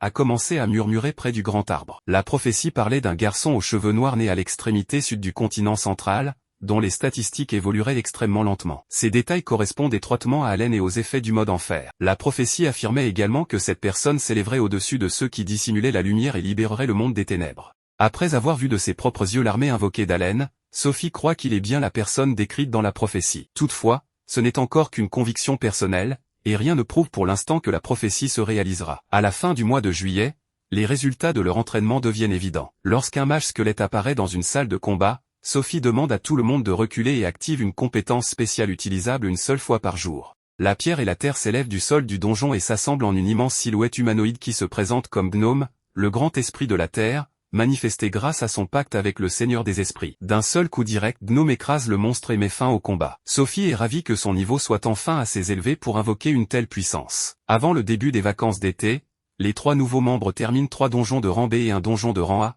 tandis que le groupe original achève son 4e donjon de rang A. La veille des vacances, le directeur convoque Allen et Kurena dans son bureau, où Elmio les attend déjà. L'académie prévoit d'organiser un tournoi martial en octobre et souhaite que les 2 élèves y participent. Kurena accepte presque immédiatement, mais Allen refuse sans la moindre hésitation. Le tournoi n'offre ni expérience ni pierre magique, et exposer publiquement toute la puissance d'un invocateur pourrait pousser les forces du roi démon à l'identifier comme une menace. Si la prophétie est exacte, l'ennemi aurait encore plus de raisons d'assassiner Allen avant qu'il ne se développe pleinement. Le directeur admet que, du point de vue d'Allen, il n'y a aucune raison convaincante de participer. Elmio change alors immédiatement de stratégie de négociation. Il laisse délibérément tomber devant Allen un anneau de régénération de mana, un objet capable de restaurer environ 1% du mana de son porteur chaque seconde. C'est exactement ce qu'Allen recherchait, et cela pourrait transformer complètement la vitesse de développement d'un invocateur. Elmio annonce que le finaliste gagnera le droit d'affronter Dverg, tandis que le champion du tournoi affrontera Elmio lui-même. Si Allen le vainc,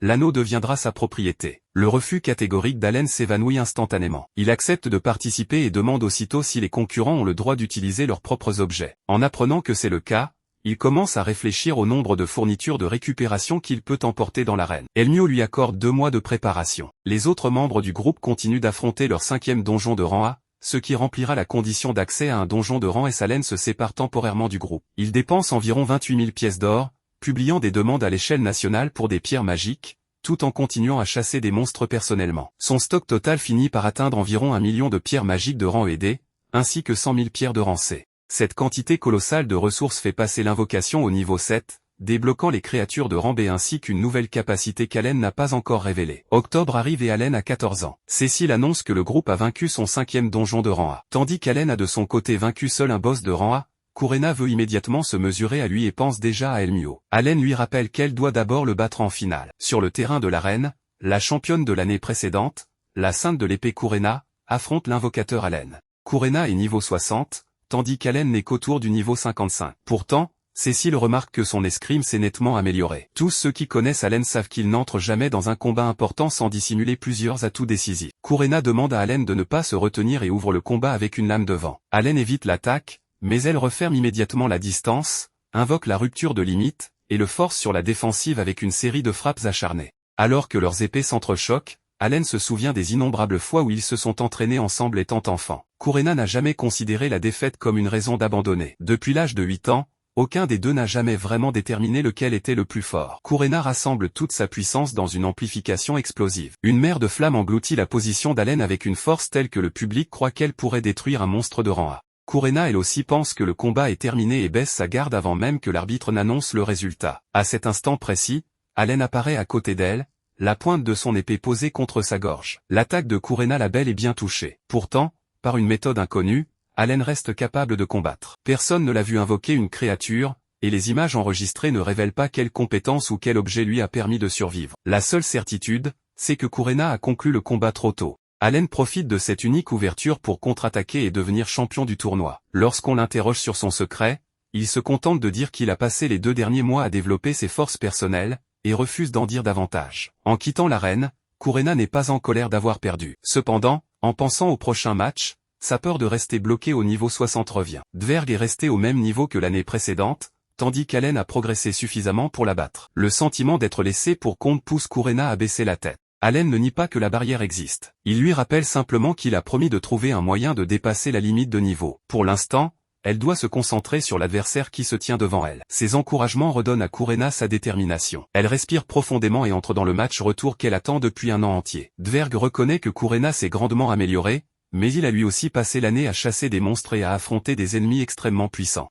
Son niveau n'a pas augmenté, mais sa technique n'a jamais cessé de s'affiner. Allen a préparé 2 anneaux d'agilité pour Courena et pense qu'elle a une chance si la rupture de limite s'active complètement. Courena invoque le nom de la compétence dès le début du combat, mais l'état amplifié n'apparaît pas. Elle charge avec une frappe foudroyante puissante, enveloppant son épée d'électricité, mais Dverg l'arrête avec sa grande épée. Il reconnaît que l'attaque est plus forte qu'avant, mais conclut tout de même qu'elle reste insuffisante. Après cet échange rapproché, Courena recule en se tenant l'estomac. Un effet de feuille de vie s'active soudainement et restaure 1000 PV. La source de cet effet reste inexpliquée, mais elle la maintient debout. Dverg déchaîne l'explosion du dragon de terre, brisant le sol de l'arène. Courena évite la partie la plus dangereuse de l'attaque, mais est tout de même projetée dans les airs et s'écrase au sol, réussissant à peine à se relever. Dverg l'avertit froidement que si elle était restée à terre ainsi lors d'un combat réel, elle serait déjà un cadavre. Ces mots brutaux raniment la même détermination qui a un jour permis à Courena de se tenir devant ses compagnons et de foncer à travers le souffle d'un dragon lourd. Une aura rose-violette explose enfin autour du corps de Courena. Cette fois,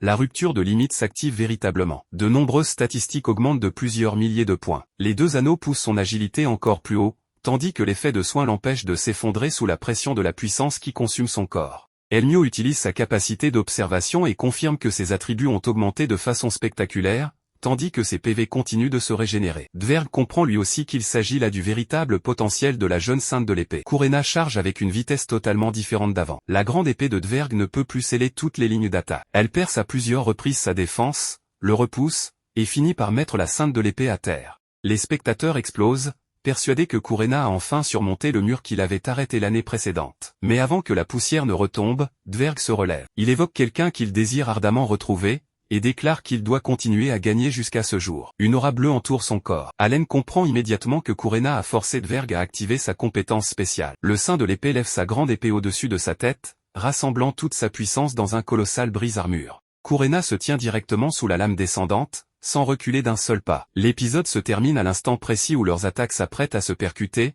laissant le vainqueur encore inconnu. Alors que Dverg déverse toute sa force restante dans une dernière attaque contre Courena, Elmio s'interpose immédiatement entre eux et bloque lui-même la grande épée. Cette interruption suffit enfin à ramener Dverg à la raison. Il réalise qu'il a laissé son skill et ses émotions l'emporter bien trop loin, transformant presque un match d'exhibition en un affrontement réel. Dverg se tait, baisse son arme, et concède volontairement, reconnaissant Courena comme vainqueur. Le tableau des résultats confirme que Courena a enfin surmonté le mur qu'il avait rendu complètement impuissante un an auparavant. Allen n'a guère le temps de célébrer. Il remercie Elmio d'avoir protégé Courena, puis entre dans l'arène pour le match spécial final. Son adversaire est le héros Elmio, un homme qui a commencé à servir sur le front vers l'âge de 15 ans et qui, même à 24 ans, continue de combattre l'armée du roi démon. Aux yeux du public, Elmio incarne l'espoir de l'humanité. Pour Allen, Cette réputation signifie simplement que ce combat sera bien plus difficile que d'habitude. Elmio suggère qu'après aujourd'hui, Allen pourrait devenir presque aussi célèbre que lui, mais Allen n'y prête guère attention. Son esprit reste fixé sur la récompense.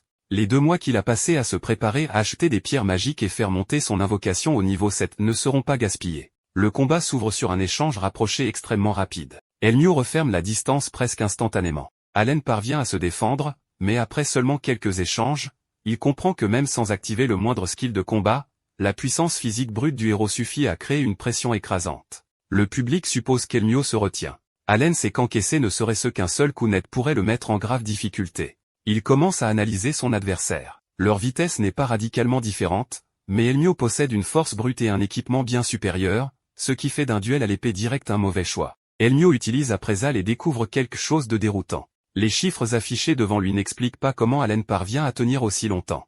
La raison en est qu'Appraisal ne révèle que les statistiques de base d'Allen et n'affiche pas pleinement les effets d'amélioration accordés par ces créatures invoquées. La véritable puissance de combat d'Allen est donc bien plus élevée que ce que les informations montrent à Elmio. Allen invoque Dogora, et un gigantesque Dogoran de rang B apparaît soudain au centre de l'arène, plongeant le public dans le chaos. Les organisateurs se hâtent de rassurer tout le monde en précisant que le Dogoran n'est que l'invocation d'Allen. Dogora charge Elmio, donnant à Allen l'occasion de se rapprocher, mais l'armure en auricalque d'Elmio absorbe la majeure partie des dégâts.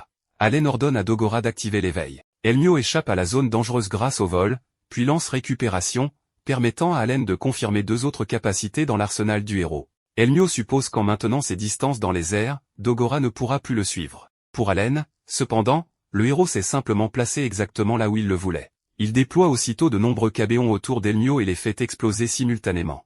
Une chaîne d'explosions engloutit le centre de l'arène, mais Elmio parvient malgré tout à traverser la fumée. Plus remarquable encore que l'attaque elle-même est la rapidité avec laquelle Allen a mis en place toute la formation. Le nouveau skill débloqué lorsque son invocation a atteint le niveau 7 est invocation rapide. Auparavant, Allen avait besoin d'environ 10 secondes pour achever le processus d'invocation. Avec invocation rapide, il lui suffit d'imaginer le type et le nombre de créatures qu'il souhaite appeler. Il peut même remplacer la totalité de son stock d'environ 70 cartes presque instantanément. Le MP et les pierres magiques sont toujours consommés comme d'habitude, mais la vitesse à laquelle Allen peut modifier sa formation de combat a atteint un tout autre niveau. Au moment où Elmio émerge de la fumée, Allen change à nouveau de carte. Serbi, une imposante bête à 3 têtes de rang B, apparaît aux côtés de Dogora et met le héros sous pression constante. Malgré cela, Elmio possède assez de vitesse pour percer l'encerclement, réduire la distance et porter un coup réel à Allen. Allen est contraint d'utiliser une feuille de vie pour se soigner. À ce stade, Elmio admet que combattre un invocateur est bien plus intéressant qu'il ne l'aurait cru.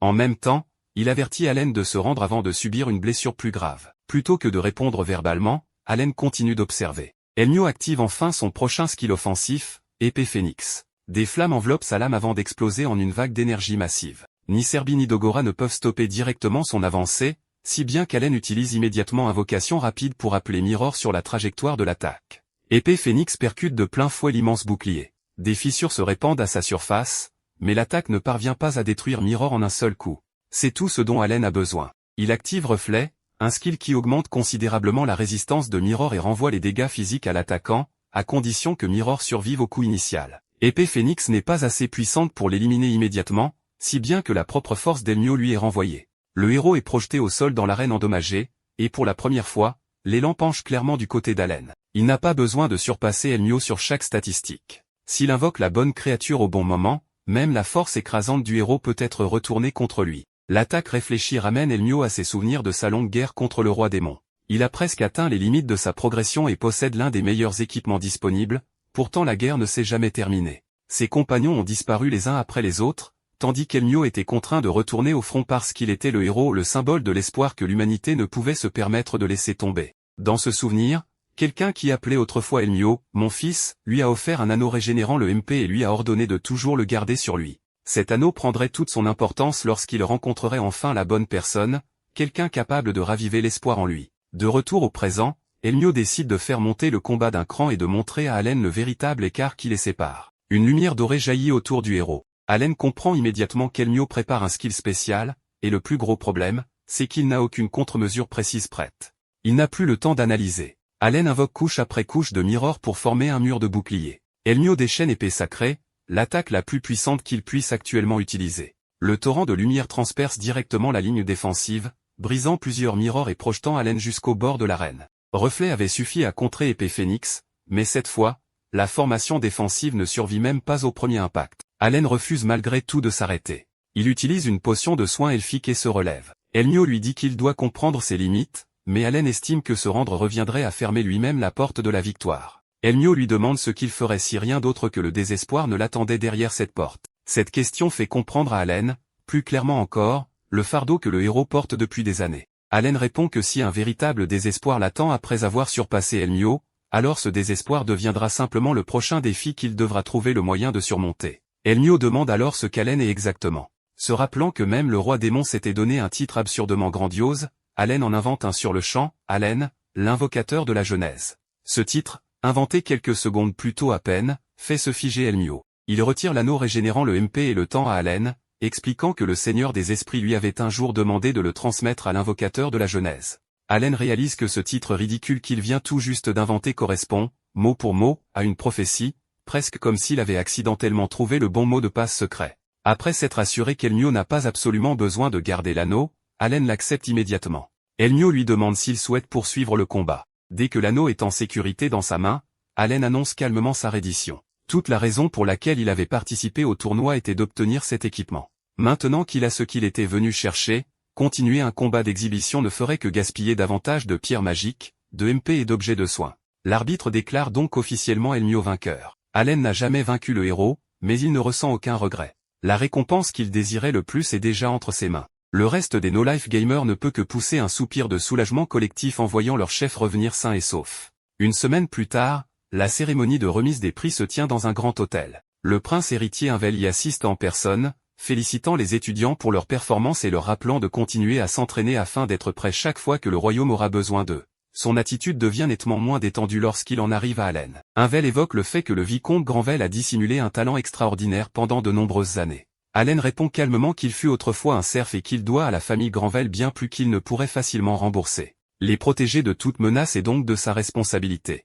Même dans un lieu où la faction du prince héritier croit que les armes des invités ont été soigneusement contrôlées, Allen se présente une épée à la main. Il n'accuse jamais Invel directement de quoi que ce soit. Il déclare simplement qu'il restera le loyal protecteur des Granvel, même après la mort du roi Ratache et l'accession d'Invel au trône. Si quelqu'un choisit de s'en prendre aux Granvel, Allen ne restera pas les bras croisés à regarder. Le temps avance jusqu'en décembre, alors qu'Allen a 14 ans. Les no-life gamers continuent de conquérir des donjons, et la puissance du groupe est désormais complètement différente de ce qu'elle était un an plus tôt. Le Dogoran lourd qui avait autrefois forcé Kurena à activer sa limite peut désormais être vaincu sans qu'elle ait besoin d'utiliser son skill spécial. Les invocations de rang B, dont Griff, ont considérablement amélioré à la fois la mobilité et la capacité de combat du groupe, rendant les donjons de rang A bien moins intimidants qu'auparavant. Après une bataille, le coffre de récompense contient un anneau amplificateur de MP. Ce n'est toujours pas l'équipement en aurical qu'Allen recherche, ce qui le pousse à soupçonner que les objets de ce niveau n'apparaissent peut-être que dans les donjons de rang S. Aussitôt après, le cube de gestion des donjons confirme que les no-life gamers ont rempli la condition de conquérir 5 donjons de rang A différents. Leurs cartes sont mises à niveau, leur accordant officiellement l'accès aux donjons de rang S. Allen établit immédiatement son objectif pour la nouvelle année, conquérir un donjon de rang S et continuer à faire progresser encore davantage la puissance du groupe. Avant même que ce plan ne puisse commencer, Janvier apporte une nouvelle qui change complètement leur direction. Un décret royal ordonne aux 5 membres rattachés des no-life gamers de participer à la guerre, tandis que Rosenem et l'Empire de Boki émettent des ordres séparés exigeant le retour immédiat de leurs étudiants en échange. Le champ de bataille les a rattrapés bien plus tôt que prévu. Le directeur déroule une carte sur la table et annonce des chiffres qui plongent toute la salle dans le silence. Le roi démon a mobilisé une force totale de 10 millions de monstres, répartis entre Rosenem, Boki et le continent central. Rosenem est protégé par le Seigneur des Esprits, tandis que Boki dispose de son système de golem défensif, mais cette fois, l'équilibre s'est déjà effondré.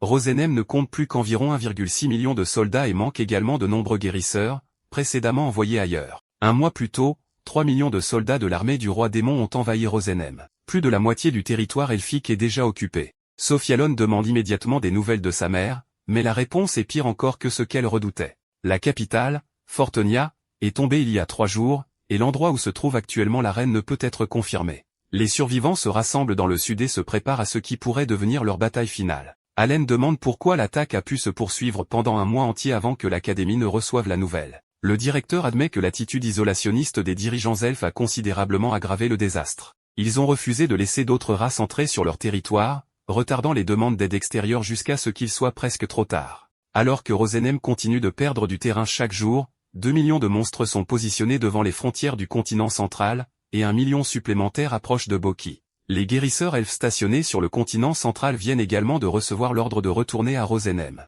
Allen étudie le déploiement ennemi et émet une théorie, les 2 millions de monstres postés face au continent central pourraient bien attendre le retrait des guérisseurs avant de lancer leur offensive. Pour l'instant, cependant, cela ne reste qu'une théorie de sa part. Cécile fait remarquer que si Allen a raison, plus de 50 forteresses pourraient bientôt devoir affronter les forces du roi démon tout en manquant cruellement de guérisseurs. Le directeur évoque le héros comme une force capable de compenser en partie cette perte, mais tout le monde comprend qu'un seul Elmio ne peut apparaître dans plus de 50 forteresses à la fois.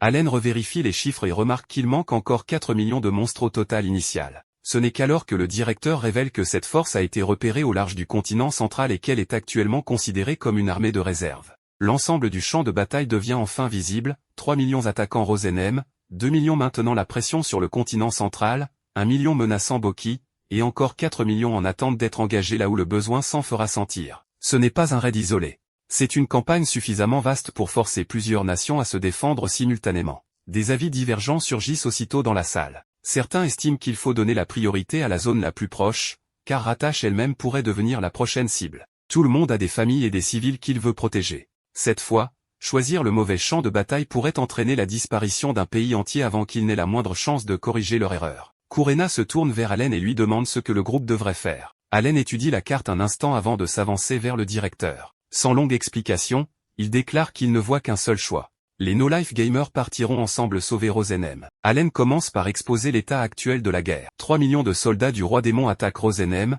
2 millions immobilisent le continent central, et 1 million supplémentaire se positionne contre Boki. Cela représente 6 millions sur un total de 10 millions, ce qui signifie que 4 millions restent totalement introuvables. De toute évidence, l'ennemi ne traite pas chaque champ de bataille comme une guerre séparée. Il découpe la carte et attend que l'alliance se déchire d'elle-même. Allen soupçonne que la pression exercée sur Rosenem vise aussi le corps médical elfe stationné sur le continent central. Si leur patrie est sur le point de s'effondrer, ces guérisseurs n'auront d'autre choix que de rentrer chez eux. Le front central perdrait alors immédiatement une grande partie de sa capacité de soins, permettant aux 2 millions de soldats du roi démon qui attendent là-bas de lancer une offensive totale. D'autres nations pourraient alors accuser les elfes d'avoir abandonné leurs alliés. Si la méfiance se répand avant même la fin de la guerre, l'armée du roi démon gagne pratiquement la moitié de la bataille gratuitement. Sauver Rosenem signifie donc bien plus que protéger les elfes. Cela protège aussi Ratash et empêche l'alliance des 5 continents de se détruire de l'intérieur. Qu'il pose immédiatement la question évidente, si les guérisseurs elfes partent, qui est censé maintenir le continent central en vie? Allen sort calmement le médicament de restauration spirituelle.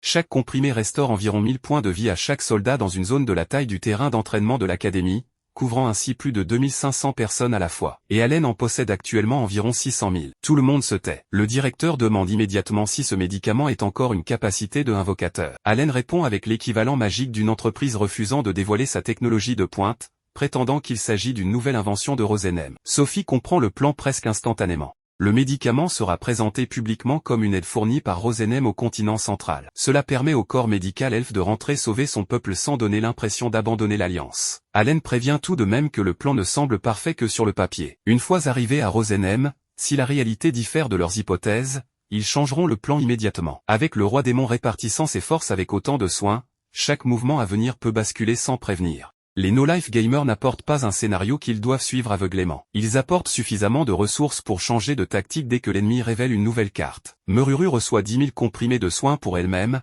ainsi que des graines magiques. Avec 1 million de soldats du roi démon déjà tournés vers Boki, il est évident que sa patrie va elle aussi recevoir des visiteurs indésirables. Meruru quittera temporairement le groupe pour rentrer chez elle se préparer. Allen, de son côté, maintient obstinément April au programme. D'abord sauver Rosenem, puis se rendre à Boki, et ensuite retourner conquérir le donjon de Rans avant de partir, qu'il retourne voir Nina et ses jeunes frères et sœurs. Il explique que s'il accumule assez d'exploits militaires, la restauration du statut noble de la maison Carnel pourrait arriver bien plus tôt. C'est l'occasion qu'il attendait depuis toujours. Nina, elle, se moque complètement du nombre d'exploits qu'il accumule, comparé au simple fait que son frère revienne vivant. Elle l'enlace simplement et lui fait promettre de revenir. Un titre de noblesse peut toujours être récupéré plus tard. Perdre un membre de sa famille, en revanche, il n'existe aucune quête secondaire au monde capable de le ramener. Cécile écrit elle aussi une lettre pour Granvel. Elle se souvient que son frère aîné, avant de mourir sur le front, avait laissé ses dernières pensées à sa famille, alors elle prépare sa propre lettre au cas où elle n'aurait plus jamais l'occasion de rentrer. Quand les 5 membres de Ratash se réunissent enfin, Allen s'excuse de manière inattendue. Il pense que leur déploiement plus tôt que prévu sur le front pourrait être en partie de sa faute. Kurena, Cécile, Dogora et Kill ne lui en tiennent absolument pas rigueur. Ils savaient tous que ce chemin mènerait tôt ou tard à la guerre. Vaincre le roi démon est également un objectif que chacun d'eux a choisi pour lui-même. Les no-life gamers ont été formés pour qu'ils puissent devenir plus forts ensemble. Maintenant que la fin du jeu a décidé de frapper à leur porte plus tôt que prévu, ils l'affronteront ensemble. Avant de quitter Ratash, Allen envoie aussi Ellie et une invocation de dragon de rang B vers le continent central, avec l'ordre strict d'observer, d'apporter une aide discrète et de ne laisser aucun humain les découvrir en aucune circonstance. La mission paraît très discrète jusqu'à ce que les deux invocations entendent les mots « armée du roi démon » et se mettent aussitôt à avoir l'air impatientes de tout incendier. Allen doit leur rappeler qu'il s'agit d'une opération de renseignement, pas d'un concours pour savoir qui est le plus courageux. Et ainsi, 2 années à l'académie de Ratash prennent fin par un départ vers le champ de bataille bien plus tôt que prévu. En route vers Rosenheim, Sophie explique que la patrie elfique a été bâtie autour de l'Arbre-Monde. La terre y est riche en nature,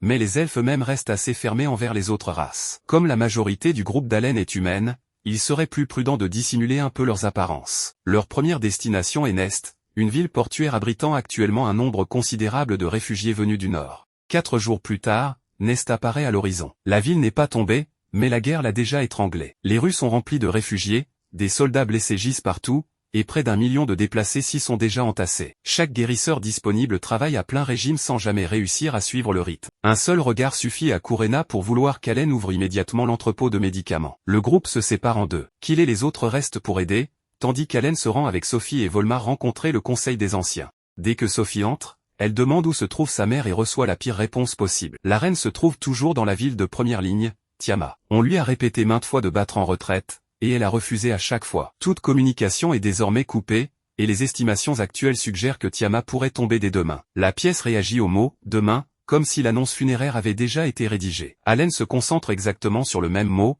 mais pour la raison inverse. Demain signifie qu'elle n'est pas encore tombée aujourd'hui. Sophie le regarde et confirme qu'Allen est bien la personne évoquée dans la prophétie, celle qu'elle croit capable de sauver Rosenheim. Avant de partir, Allen remarque un commandant elfe ayant complètement perdu un bras. Il lui donne un comprimé rose. Quelques secondes après l'avoir avalé, le bras manquant se régénère devant tout le conseil. Les anciens supposent avoir assisté à un élixir elfique d'une valeur inestimable. Allen trouve ce malentendu bien pratique et ne fait rien pour les détromper. Il demande plutôt combien de blessés se trouvent actuellement à Nest. Environ 100 000.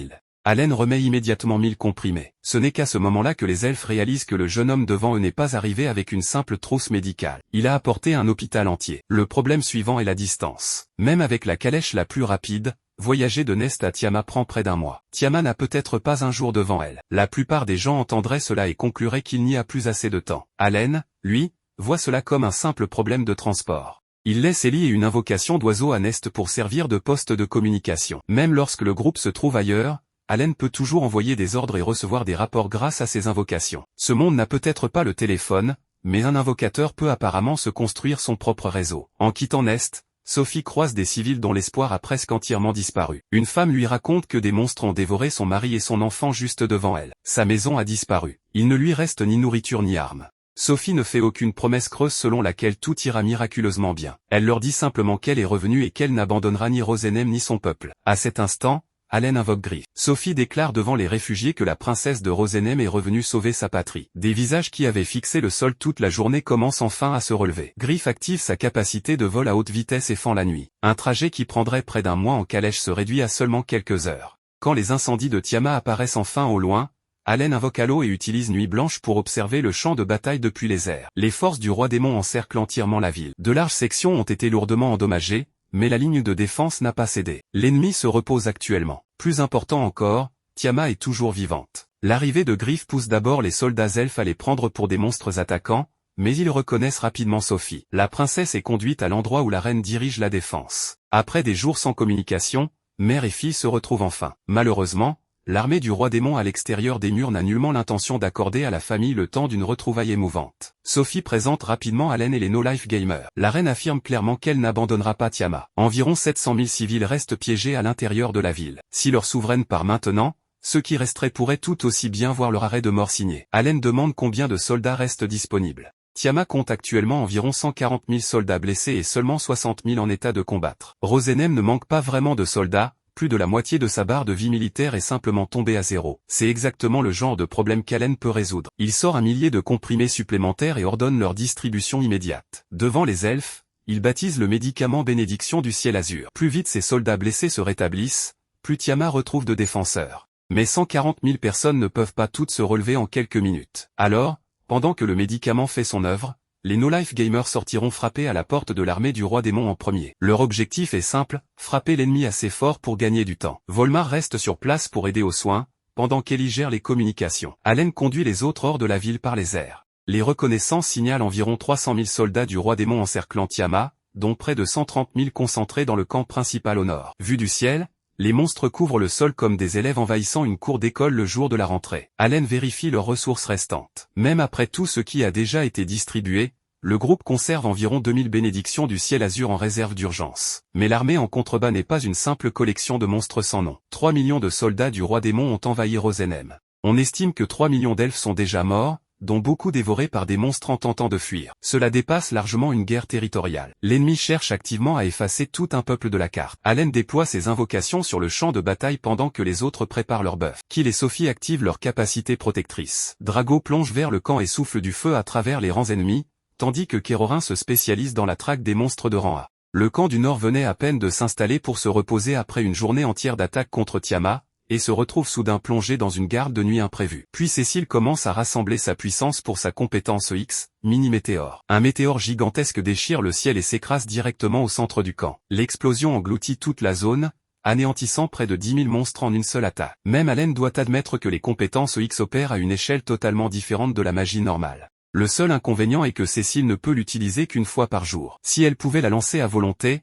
les 10 millions de soldats du roi démon ne seraient guère plus que des fourmis. L'attaque d'ouverture plonge le quartier général du Nord dans un chaos total, et les no-life gamers plongent aussitôt dans la bataille. Allen fait constamment tourner ses invocations pour maintenir la pression. Tout monstre doté de capacités de soins est éliminé en priorité. Le camp d'Allen subit lui aussi des pertes. À un moment donné, 3 dragos sont détruits coup sur coup. Les troupes du roi démon n'ont même pas le temps de célébrer avant que invocation rapide ne les remplace aussitôt par des unités fraîches. Chaque fois qu'un trou apparaît, Allen y insère simplement une nouvelle invocation. L'ennemi croit avoir échangé plusieurs victimes contre des pertes, seulement pour découvrir que l'entrepôt adverse vient déjà de livrer une nouvelle cargaison. Peu après, Halo détecte environ 30 000 soldats du roi démon se précipitant vers la zone en renfort. S'il contourne Kurena et les autres qui combattent au sol, les no-life gamers se retrouveront pris en étau entre deux forces. Allen invoque immédiatement Popo et utilise commandement pour ordonner à tout le monde de retourner dans les airs avant que l'encerclement ne se referme. Même lorsque l'ennemi est servi à la perfection, un bon cuisinier sait quand fermer la cuisine. Les no-life gamers se retirent avant l'arrivée des 30 000 renforts. Allen vérifie que tout le monde va bien et confirme que le raid du Nord a atteint son objectif. Le camp a été lourdement endommagé et un grand nombre de troupes ennemies éliminées, mais la guerre est loin d'être terminée. À l'intérieur de Tiamat, 140 000 soldats blessés continuent de prendre le médicament et de retrouver leurs conditions de combat. Chaque minute que l'armée du roi démon passe à poursuivre les no-life gamers est une minute de plus pendant laquelle un elfe se relève et reprend une arme. Allen regarde vers une autre section du champ de bataille et prend la décision suivante. Le camp du Nord a reçu suffisamment d'attention. Maintenant, il se dirige vers le sud. Il demande si tout le monde peut continuer à se battre. Kurena, Cécile, Dogora, Kill et Sophie n'ont presque pas besoin d'en discuter avant d'accepter. Tout le groupe grimpe sur ses invocations et s'éloigne à toute allure du champ de bataille en flammes derrière eux. Après avoir passé la nuit entière à tailler en pièces les forces du roi démon qui encerclaient Tiamo, le no-brain gamer et ses compagnons retournent enfin à la cité avec plus de 40 000 monstres éliminés. La reine de Rosenem est à la fois soulagée et presque incapable de croire qu'un groupe d'étudiants fraîchement arrivés ait réussi à accomplir le travail d'une armée entière. Les blessés qui encombraient auparavant les zones de soins se rétablissent également à toute vitesse grâce aux objets apportés par Allen. Malheureusement, la bonne nouvelle ne dure que quelques minutes. 3 autres cités de Rosenem subissent toujours la pression de l'armée du roi démon. Les elfes avaient délibérément dissimulé la présence de la reine à Tiamo, obligeant ainsi les troupes ennemies à se disperser pour la chercher. Cette ruse leur a fait gagner du temps, mais s'ils s'attardent davantage, ces dernières cités seront écrasées. La reine a déjà fait préparer des vivres et des lieux de repos pour le groupe d'Allen après leur nuit de combat. Dès qu'Allen l'apprend, il passe immédiatement en heures supplémentaires, le sommeil attendra, il faut d'abord sauver les 3 autres cités. Allen demande à plusieurs généraux elfes de les accompagner en tant que guides, et tout le groupe enfourche aussitôt des bêtes invoquées pour foncer à travers la nuit. Le temps de stabiliser les 3 autres cités et de revenir enfin à Tiamo, Allen ressemble à quelqu'un qui vient d'enchaîner des parties classées pendant 3 jours d'affilée sans dormir. Kurena, Cécile, Dogora et Kill tiennent à peine debout derrière lui. Ils se sont battus comme si leur vie en dépendait, et à présent, le simple fait de rentrer à pied leur apparaît comme un boss final. Pourtant, grâce au réseau de reconnaissance des invocations d'Allen, la situation autour des cités est bien plus claire qu'auparavant. Au total, près de 300 000 soldats elfes sont de nouveau en état de combattre à la suite de ces opérations de secours. Le coût pour Allen est tout aussi colossal. Il a déjà épuisé à lui seul environ 2500 pierres magiques de Rambé et Tiamo reste encerclé par près de 260 000 ennemis, et sur l'ensemble de Rosenheim, environ 2,8 millions de monstres ne sont toujours pas vaincus. Avoir sauvé 4 cités n'a fait qu'éloigner temporairement les elfes du précipice. La reine remercie personnellement le groupe d'Allen pour toutes les vies qu'ils viennent de sauver. Allen, affichant des cernes de panda privés de sommeil, en profite pour formuler 2 requêtes. La première est simple, récupérer autant de pierres magiques que possible sur les monstres éliminés. La seconde requête fige l'assemblée, Allen souhaite rencontrer directement le roi des esprits, Rosen. Même Sophie paraît stupéfaite. Bien qu'elle soit la princesse de Rosenheim, elle ne peut pas simplement rencontrer la divinité gardienne de la nation sur un simple coup de tête. Quelques instants plus tard, pourtant, une minuscule créature semblable à un écureuil apparaît soudainement sur la table. Kurena et Dogora fixent cette adorable mascotte pendant plusieurs secondes avant que leur cerveau ne réalise pleinement qu'il s'agit bel et bien du roi des esprits. Allen commence par remercier Rosen pour son aide dans la création de son anneau de mana. Il explique ensuite que tous ses compagnons ont atteint leur niveau maximal et demande si Rosen peut leur appliquer le même mode de croissance infinie, mode enfer, que le sien. Leur progression deviendrait atrocement lente, mais en contrepartie, leur potentiel de développement à long terme ne serait plus bridé comme celui des gens ordinaires. Rosen consulte le dieu créateur Elmea avant de répondre sans détour que c'est impossible, le mode de croissance d'une personne n'est pas quelque chose que l'on peut changer à sa guise. Dès qu'Allen comprend que cette voie est fermée, il pivote avec une réactivité impressionnante et pose une autre question, si leur mode de croissance ne peut pas être modifié, leurs classes actuelles peuvent-elles au moins évoluer vers des classes supérieures? Cette fois, Rosen confirme qu'une solution existe. Quelqu'un qui a accumulé de l'expérience à sa limite actuelle peut utiliser cette expérience comme tribut pour accéder à une classe supérieure. La contrepartie est lourde, après avoir changé de classe, ils retombent directement au niveau 1 et doivent tout recommencer depuis le début. Pour une personne ordinaire, cela semble déjà éprouvant. Si Allen lui-même devait réinitialiser son niveau avec le taux de progression 100 fois plus lent du mode enfer, il atteindrait sans doute un âge avancé avant de finir son farm. Mais pour Kurena, Cécile, Dogora et Kill, c'est la toute première voie concrète pour franchir le mur de niveau qui les bloquait depuis si longtemps. Rosen précise également que les personnes non présentes physiquement ne peuvent être promues immédiatement, et que l'évolution de classe comporte des paliers définis, personne ne peut sauter autant de rang qu'il le souhaite. Cet échange avec Rosen rend également un autre secret d'Allen de plus en plus difficile à dissimuler. Le lendemain matin, Allen se réveille et découvre tout le groupe rassemblé autour de son lit, comme s'il tenait un conseil de discipline. La manière décontractée dont il s'est entretenu avec des êtres divins a rendu évident le fait qu'il leur cachait bien plus de choses qu'ils ne l'imaginaient. Après un temps de réflexion, Allen décide de leur révéler la vérité. Il avoue être un réincarné, dans sa vie antérieure, il vivait dans un autre monde, y est mort, puis est né dans celui-ci en tant que fils de serf. La pièce reste silencieuse durant quelques secondes avant que tout le monde n'explose de questions. Sophie comprend enfin pourquoi Allen a constamment des idées qui semblent totalement étrangères à ce monde. Cécile lui demande aussitôt quel âge il avait avant de se réincarner. Allen répond, 35 ans. Le groupe additionne ses 14 années dans cette vie et arrive au total inévitable, 49 ans. Les regards changent instantanément, passant de celui qu'on porte à un ami de son âge à celui destiné à un homme d'âge mûr dissimulé sous une apparence d'étudiant. Allen s'insurge contre le fait d'être qualifié de vieil homme, mais malheureusement, le calcul ne joue pas en sa faveur. Malgré cette révélation, personne ne se méfie de lui ni ne prend ses distances. Kurena souligne même que depuis leur enfance, Allen a toujours sincèrement apprécié vivre cette vie. Cette réaction tout à fait naturelle le libère aussitôt d'un lourd fardeau. La conversation revient vite sur l'évolution de classe. Allen remarque également que Rosen n'a jamais explicitement dit qu'une personne ne pouvait évoluer qu'une seule fois. Ses méninges se remettent en marche, s'ils finissent par monter leur nouvelle classe au niveau maximal et remplissent à nouveau les conditions pour une autre promotion, la marge de progression du groupe pourrait aller bien plus loin que prévu. Pour le moment, il ne s'agit toutefois que d'une hypothèse d'Allen, rien ne confirmant qu'il puisse continuer à évoluer indéfiniment. Une fois ces révélations passées, l'armée du roi démon massé hors des remparts ramène tout le monde à la réalité. Allen organise une formation de soutien pour l'armée elfe. Des rangées de guerriers et d'archers reçoivent des améliorations de ces invocations avant d'avancer vers la ligne de front. De nombreux soldats pensent que ces effets sont des bénédictions directes du roi des esprits.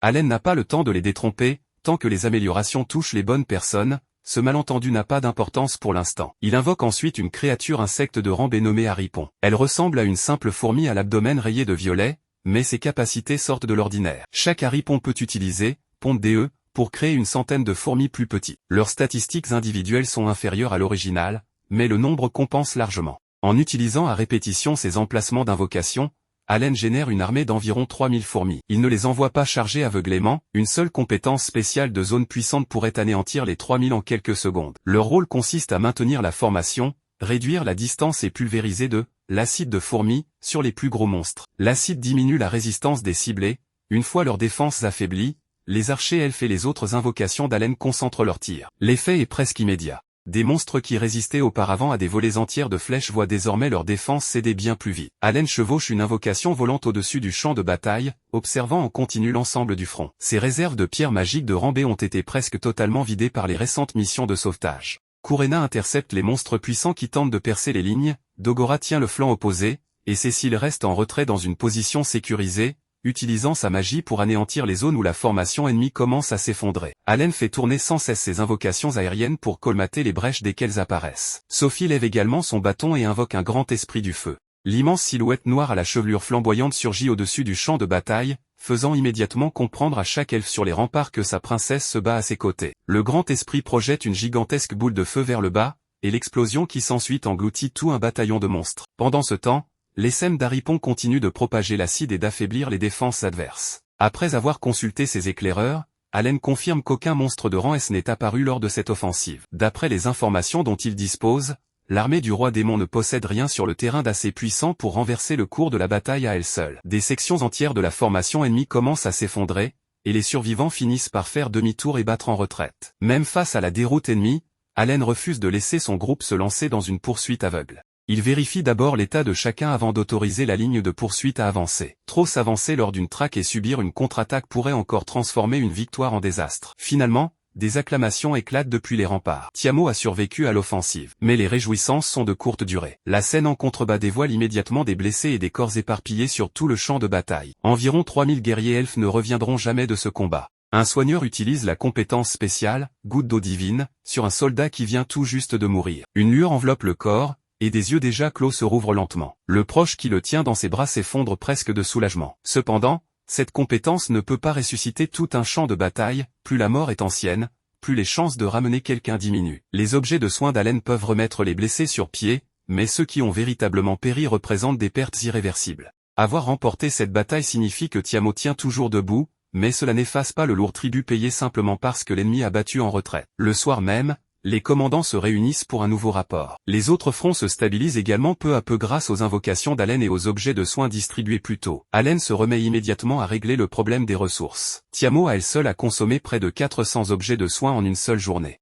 S'il continue à les donner gratuitement alors que ses réserves de pierres magiques de Rambé sont presque à sec, tout son système finira par manquer de carburant. Allen instaure donc un nouveau taux de change, 100 objets de soins pour 500 pierres magiques de Rambé. Les pierres sont récoltées sur les monstres abattus, échangés contre des objets qui sauvent des vies, et le surplus revient à Allen comme carburant pour ses futures invocations. Cette boucle de ressources s'articule si parfaitement que même un comptable se lèverait pour applaudir. Plus important encore, les forces du roi démon autour des 4 cités ont commencé à se replier vers le nord. Allen passe sans attendre d'une stratégie défensive à une contre-offensive. Le no-brain gamer va se lancer à leur trousse, diviser l'armée en retraite en groupes gérables et les anéantir morceau par morceau. Les forces stationnées à Nest seront rappelées pour se regrouper et, dès que l'armée elfe aura suffisamment récupéré, l'ensemble du front avancera d'un seul bloc. L'objectif d'Allen n'est plus seulement de repousser l'ennemi hors des cités isolées, il a désormais l'intention d'éradiquer les quelques 2,5 millions de soldats du roi démon restants sur le territoire de Rosenem. Mais le plan a à peine le temps de débuter que le réseau de reconnaissance signale une anomalie. Les armées en repli ne sont pas en déroute et ne se dispersent pas dans le désordre, elles changent simplement de direction pour se rassembler. Les yeux d'Allen deviennent rouges lorsqu'il synchronise sa vision avec celle d'une invocation volant.